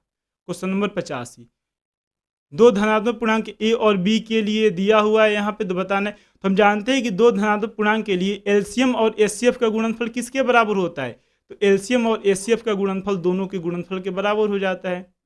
दो पूर्णांकों के लिए एलसीएम गुण एचसीएफ बराबर क्या होता है, दोनों संख्याओं का गुणनफल, कोई भी पूर्णांक हो या कोई भी अंक हो, और बाटा में वही दिया हुआ है तो कट जाएगा तो इसका मान 1 हो जाएगा। तो आपको तुरंत पता होना चाहिए कि दो संख्याओं के लिए एलसीएम गुणे एचसीएफ बराबर होता है पहली संख्या गुणे दूसरी संख्या।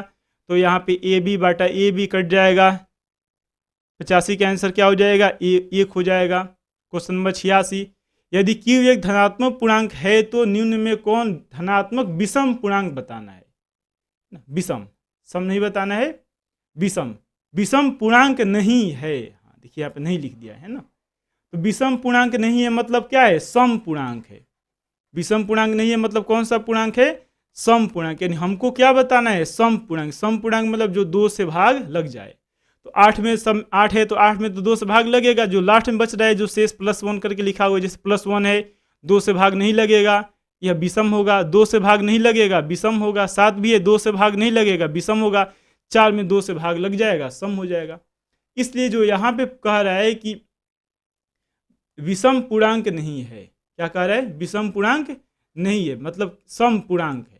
विषम पूर्णांक नहीं है मतलब सम पूर्णांक है। तो इसका आंसर क्या हो जाएगा, इसका आंसर हो जाएगा बी हो जाएगा, 8q + 4। इसका आंसर हो जाएगा बी, 8q + 4।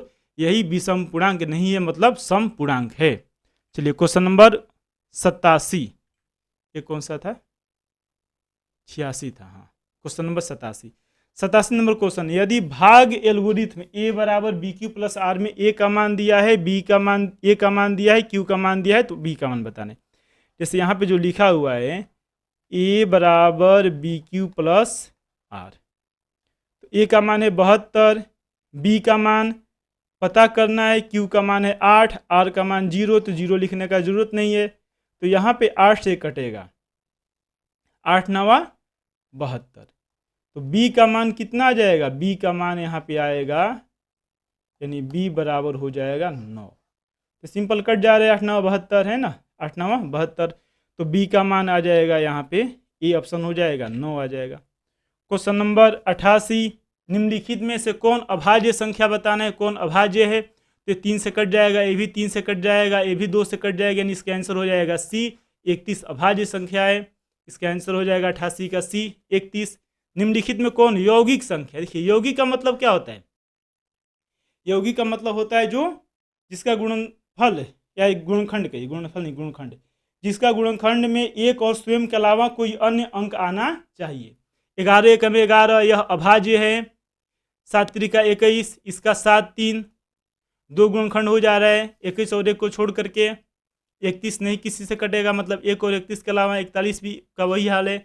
यानी यौगिक संख्या क्या होता है, यौगिक संख्या मतलब जो संख्या भाज्य नहीं होता है, यानी अभाज्य संख्या, यौगिक संख्या नहीं, याद रखिएगा इसको, यौगिक संख्या हम क्या बोले हैं, यौगिक संख्या। यौगिक संख्या का मतलब क्या होता है, तो यौगिक संख्या का मतलब होता है भाज्य संख्या, भाज्य संख्या को ही हम यौगिक संख्या कहते हैं। तो कह रहे कि यौगिक संख्या है, भाज्य संख्या कौन है, 21 है, क्योंकि 7 त्रिक 21, 7 3 दोनों से भाग लग जा रहा है, इसलिए 89 का आंसर हो जाएगा, जो सही ऑप्शन है वो हो जाएगा बी 21। मौसो यहाँ पे बताना है 130 और 15 का, 130 और 15 का मौसो बताना है। तो यहाँ पे इससे कोई मतलब है नहीं, ठीक है, वैसे ही ऐसा दिया हुआ है ना। देखिए हम इसको क्या करेंगे, यहाँ पे तो लिख ही दिया है कि 8 बार में कट जा रहा है, यानी 130 हो गया और 15 हो गया, तो भाग विधि द्वारा सिंपल है बताना। यही तो है ना पहला, यानी 130 में जब 15 से भाग दिया गया है तो 8 बार में कट गया है,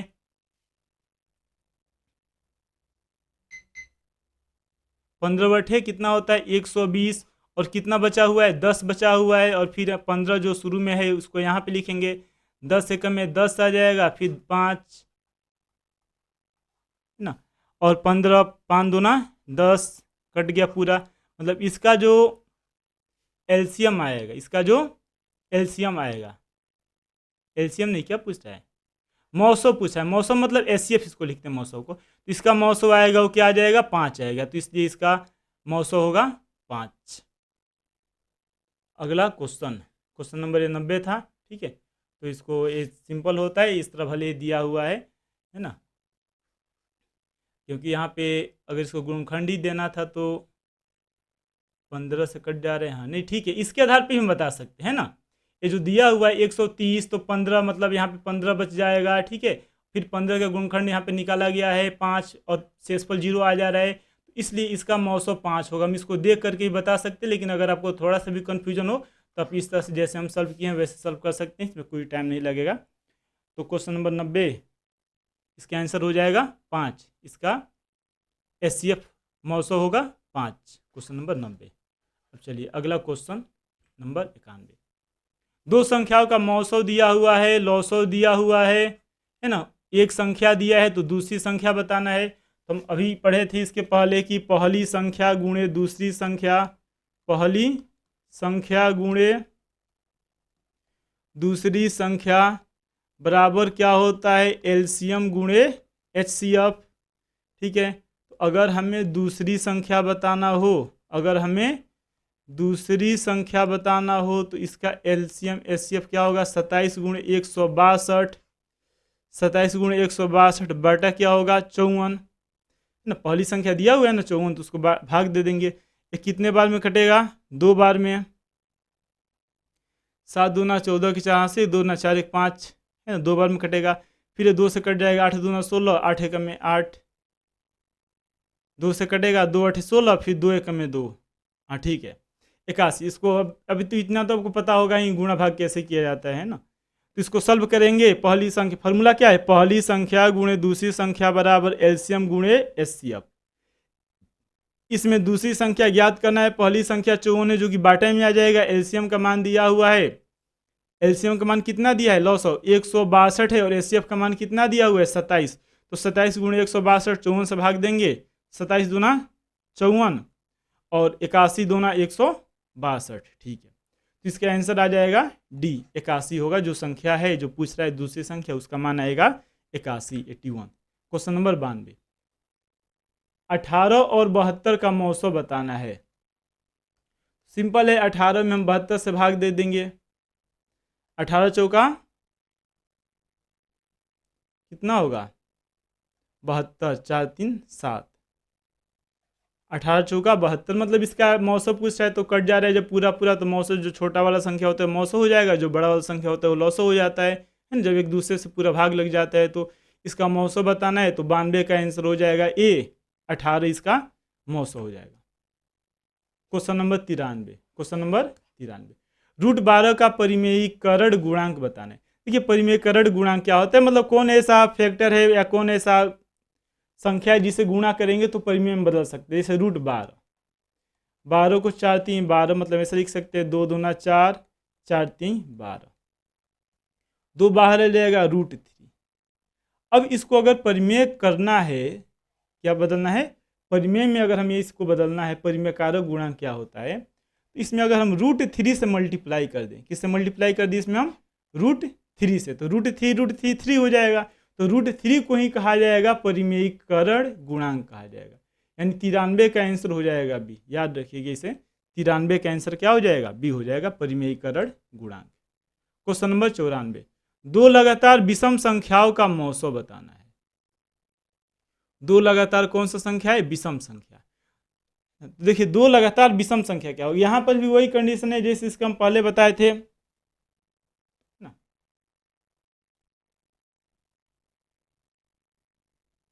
जैसे लगातार यहाँ पे कर रहा है, क्रमिक आया था ना, दो क्रमिक सम संख्याओं का मौसो दो होता है, ठीक है। उसी तरह विषम संख्या के बारे में पूछ रहा है, मान लीजिए कि एक हो गया 3 और उसके बाद 5 आएगा ना, तो क्या होगा 3 एक में 3, 2 5 आएगा, तो क्या ये कट पाएगा, नहीं, 2 एक में 2, मतलब इसका एचसीएफ हमेशा कितना आएगा, इसका एचसीएफ हमेशा 1 आता है, इसका एचसीएफ हमेशा कितना आएगा, 1 आएगा। कंडीशन क्या है, तो दो लगातार है ना, अगर दो या दो से अधिक अभाज्य संख्या कहता उसका एचसीएफ 1 आता, ठीक है। दो क्रमिक सम संख्या कहता उसका एचसीएफ 2 आता, दो क्रमिक विषम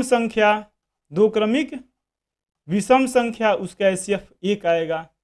मान लीजिए 17 हो गया, 51 हो गया, ये भी तो विषम संख्या है लेकिन कट जा रहा है 77 या 51, तो इसका एचसीएफ क्या आ जाएगा, इसका एचसीएफ 17 आ जाएगा। इसलिए यहाँ पे क्वेश्चन क्या है कि दो है, केवल दो लगातार कौन सा संख्या, विषम संख्या, तो दो लगातार विषम संख्याओं का मौसो 1 होगा, क्योंकि 1 के अलावा उसमें कोई दूसरा कम नहीं होता है। सम होता तो 2 हो जाता है, क्योंकि सम संख्या मतलब 2 से दोनों भाग लग जाएगा ना। तो याद रखिएगा क्वेश्चन नंबर 94 इसका आंसर हो जाएगा ए, 1 हो जाएगा।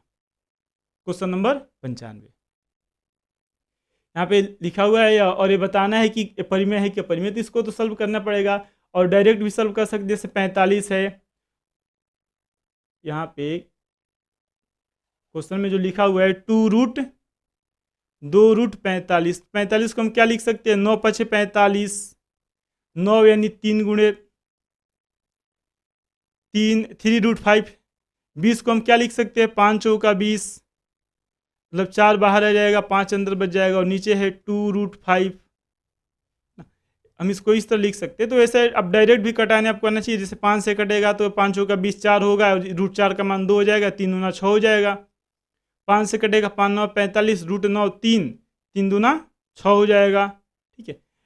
या रूट 5 अगर हम कॉमन ले लें तो यहाँ पे बचेगा 2 रूट 9, इसमें से 5 कॉमन ले लेंगे तो 5 चौका 20, 2 रूट 4 और बाटा हो जाएगा 2 रूट 5, रूट 5 से रूट 5 कट जाएगा, 2 गुणे 3 प्लस 3 गुणे 2 बाटा 2, 2 से 2 कट जा रहा है, बचेगा क्या, तो 3 + 3 यानी कि 6 ना। और इसको यहाँ पे मान नहीं बताना है परिमेय है या अपरिमेय। तो ऐसे ही दिखाई दे रहा है कि रूट 5 से 5 कट गया और बाकी कोई रूट में आ ही नहीं रहा है, मतलब ये हो जाएगा परिमेय, इसका आंसर हो जाएगा ए। तो जब मान नहीं पूछा हुआ कि इसका मान किसके बराबर होगा, केवल परिमेय अपरिमेय पूछा हुआ है, तो इतना ज़्यादा लिखने का जरूरत नहीं है। हम यहाँ पर देख रहे हैं कि रूट 5 से कटेगा तो रूट कैंसिल हो जाएगी, इसका भी रूट कैंसिल हो जा रहा है सब, तो इसलिए परिमेय संख्या होगा।